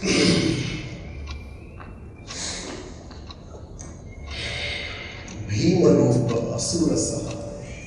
Bhim means to frighten. It comes from the root Bhim, to frighten. Abhimanyu, Bhi, Bhishma, Bhi. These are all very deep meanings. Bhi, frightened. Asur is the negativity. To be negative about our own negativity. Just imagine, supposing you didn't know yourself. We didn't know ourselves. And we were to meet our own selves on the road, would we become friends with ourselves? We'd run away. We'd run away. My own wife tells me, nobody can live with you. It's very difficult. Living. Now, we are full of negativity. All the time. Small things we get irritated. Small things we complain all the time. The prana is trembling. Jai Kapis, you say. We sing it. But we get irritated all the time. One car comes up, we get irritated. Red light, we get irritated. Raining, we get irritated. Irritated all the time. The prana is trembling. Right? And here he's saying, Bhimaru, that which frightens away irritation. That inner posture which frightens away irritation, which frightens away negativity. We get a dislike of our own negativity, but we dislike everybody else's negativity. If he is angry, I don't like it. But if I am angry, I am right. I can never be wrong. Laye Sajivan Lakhanat. Sajivan. Lakshya.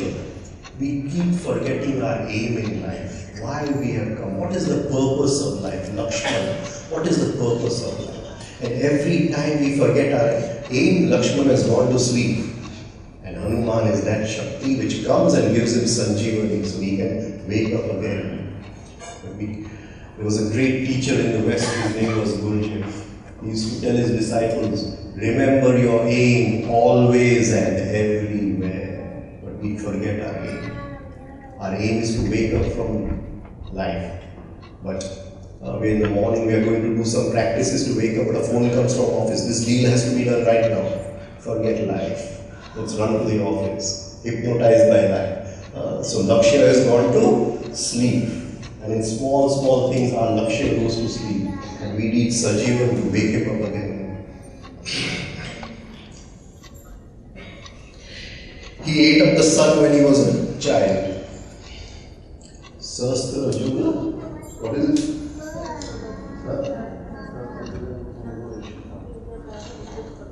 He ate up the sun. And that sun brought him Bhanu.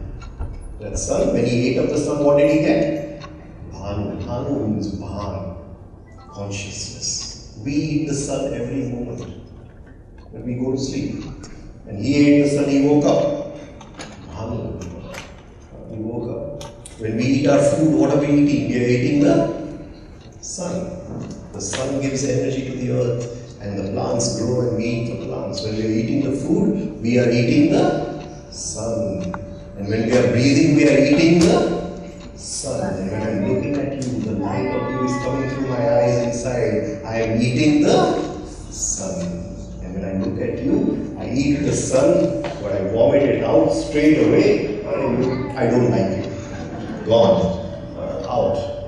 What do I eat? So it's not going to bring consciousness. But he is saying, when Hanuman ate the sun, it brought him into consciousness. Bhuta Pishacha Nikata nahi aane. Now he is free of negativity. Bhut means memory, the past. One day somebody asked my guru that how do we know I have woken up from this dream of life? How do we know that I become conscious? What is the characteristic? So he said, you see the sun shining, and when it falls on you, and one day you look behind and you cannot see your shadow, the sun is falling on you and you can still not see your shadow, say you have woken up from the dream of life. You have bypassed memory. You have bypassed Bhut, memory.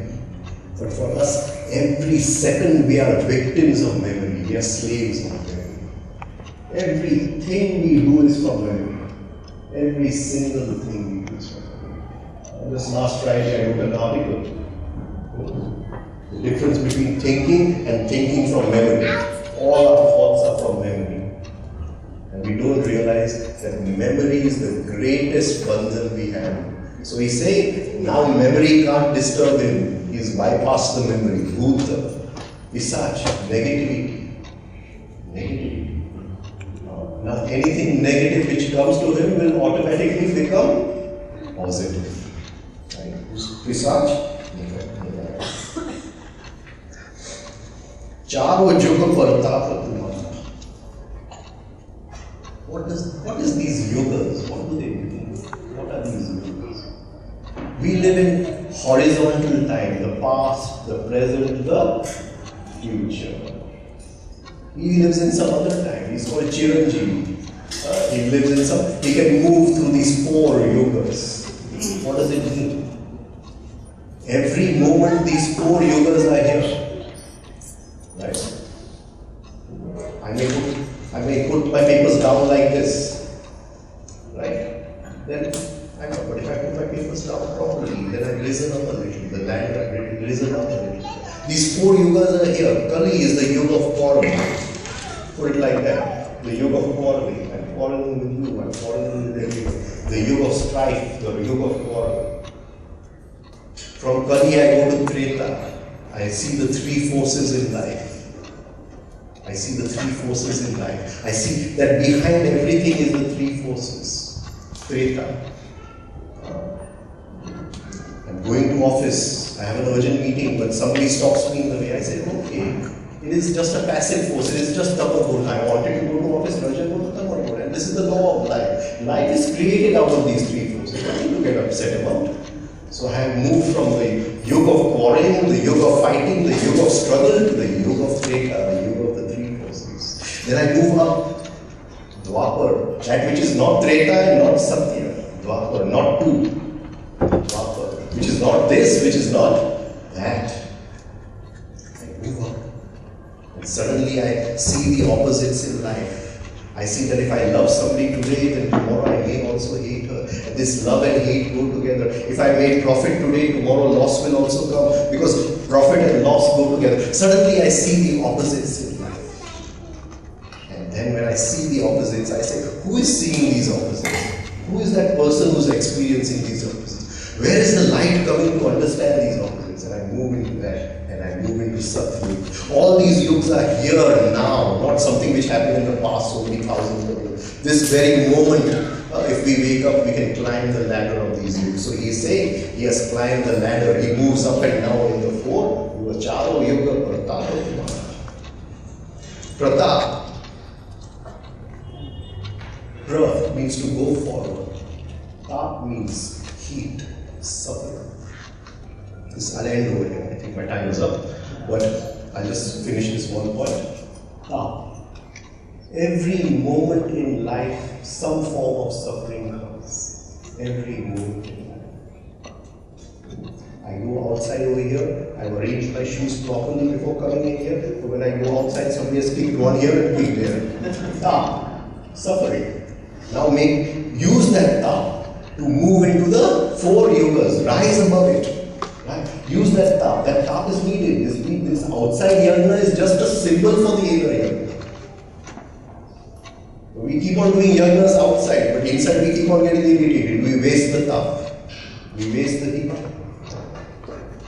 But light that inner yagna. You saw it, okay? People, they live in Kali Yuga, so they have to push my shoes. Enjoy finding them. Enjoy finding them. So, tap is every moment. My wife's been waiting for me for 1 month and still 1 more month. And I know when I go back, there's going to be tap. It's a long time. But use it. Use it. He told me you stay 4 more days, so I phoned her. I said, I'll stay for 4 more days over here. He said, no, you stay for 40 days over here.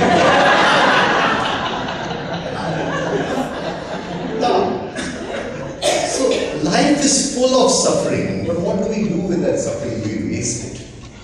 We waste it. We run away from it. We fight with it. And he's saying, Charo yug pratap tumhara. Pratap, take that suffering forward. Don't run away from it. First of all, from involuntary, make it voluntary. And then use that suffering for purification.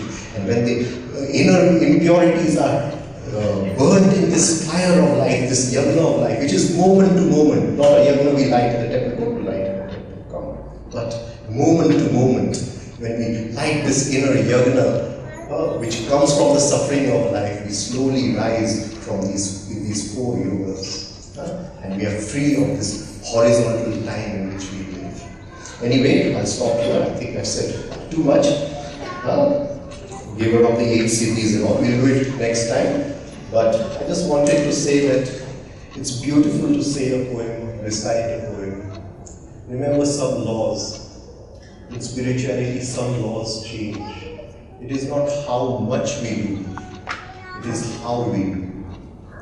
Many people do a lot, but they do it with the desire of achieving something, getting something, then they won't get anything. And many people do little, but if you do it with the attitude of a young child, I don't want to attain anything, I'm just doing it for the enjoyment of doing it. I come here, I sing for the enjoyment of singing. Not because I'm frightened that something is going to happen, some suffering is going to happen tomorrow. I just do it for the enjoyment and I get everything immediately. Here the laws change in spirituality. So do it with the attitude of enjoyment. Ramayate iti ramam. Do it with the attitude of playfulness. Do it with the attitude of sincerity, not seriousness. Then everything in life will change and all our energies will transform.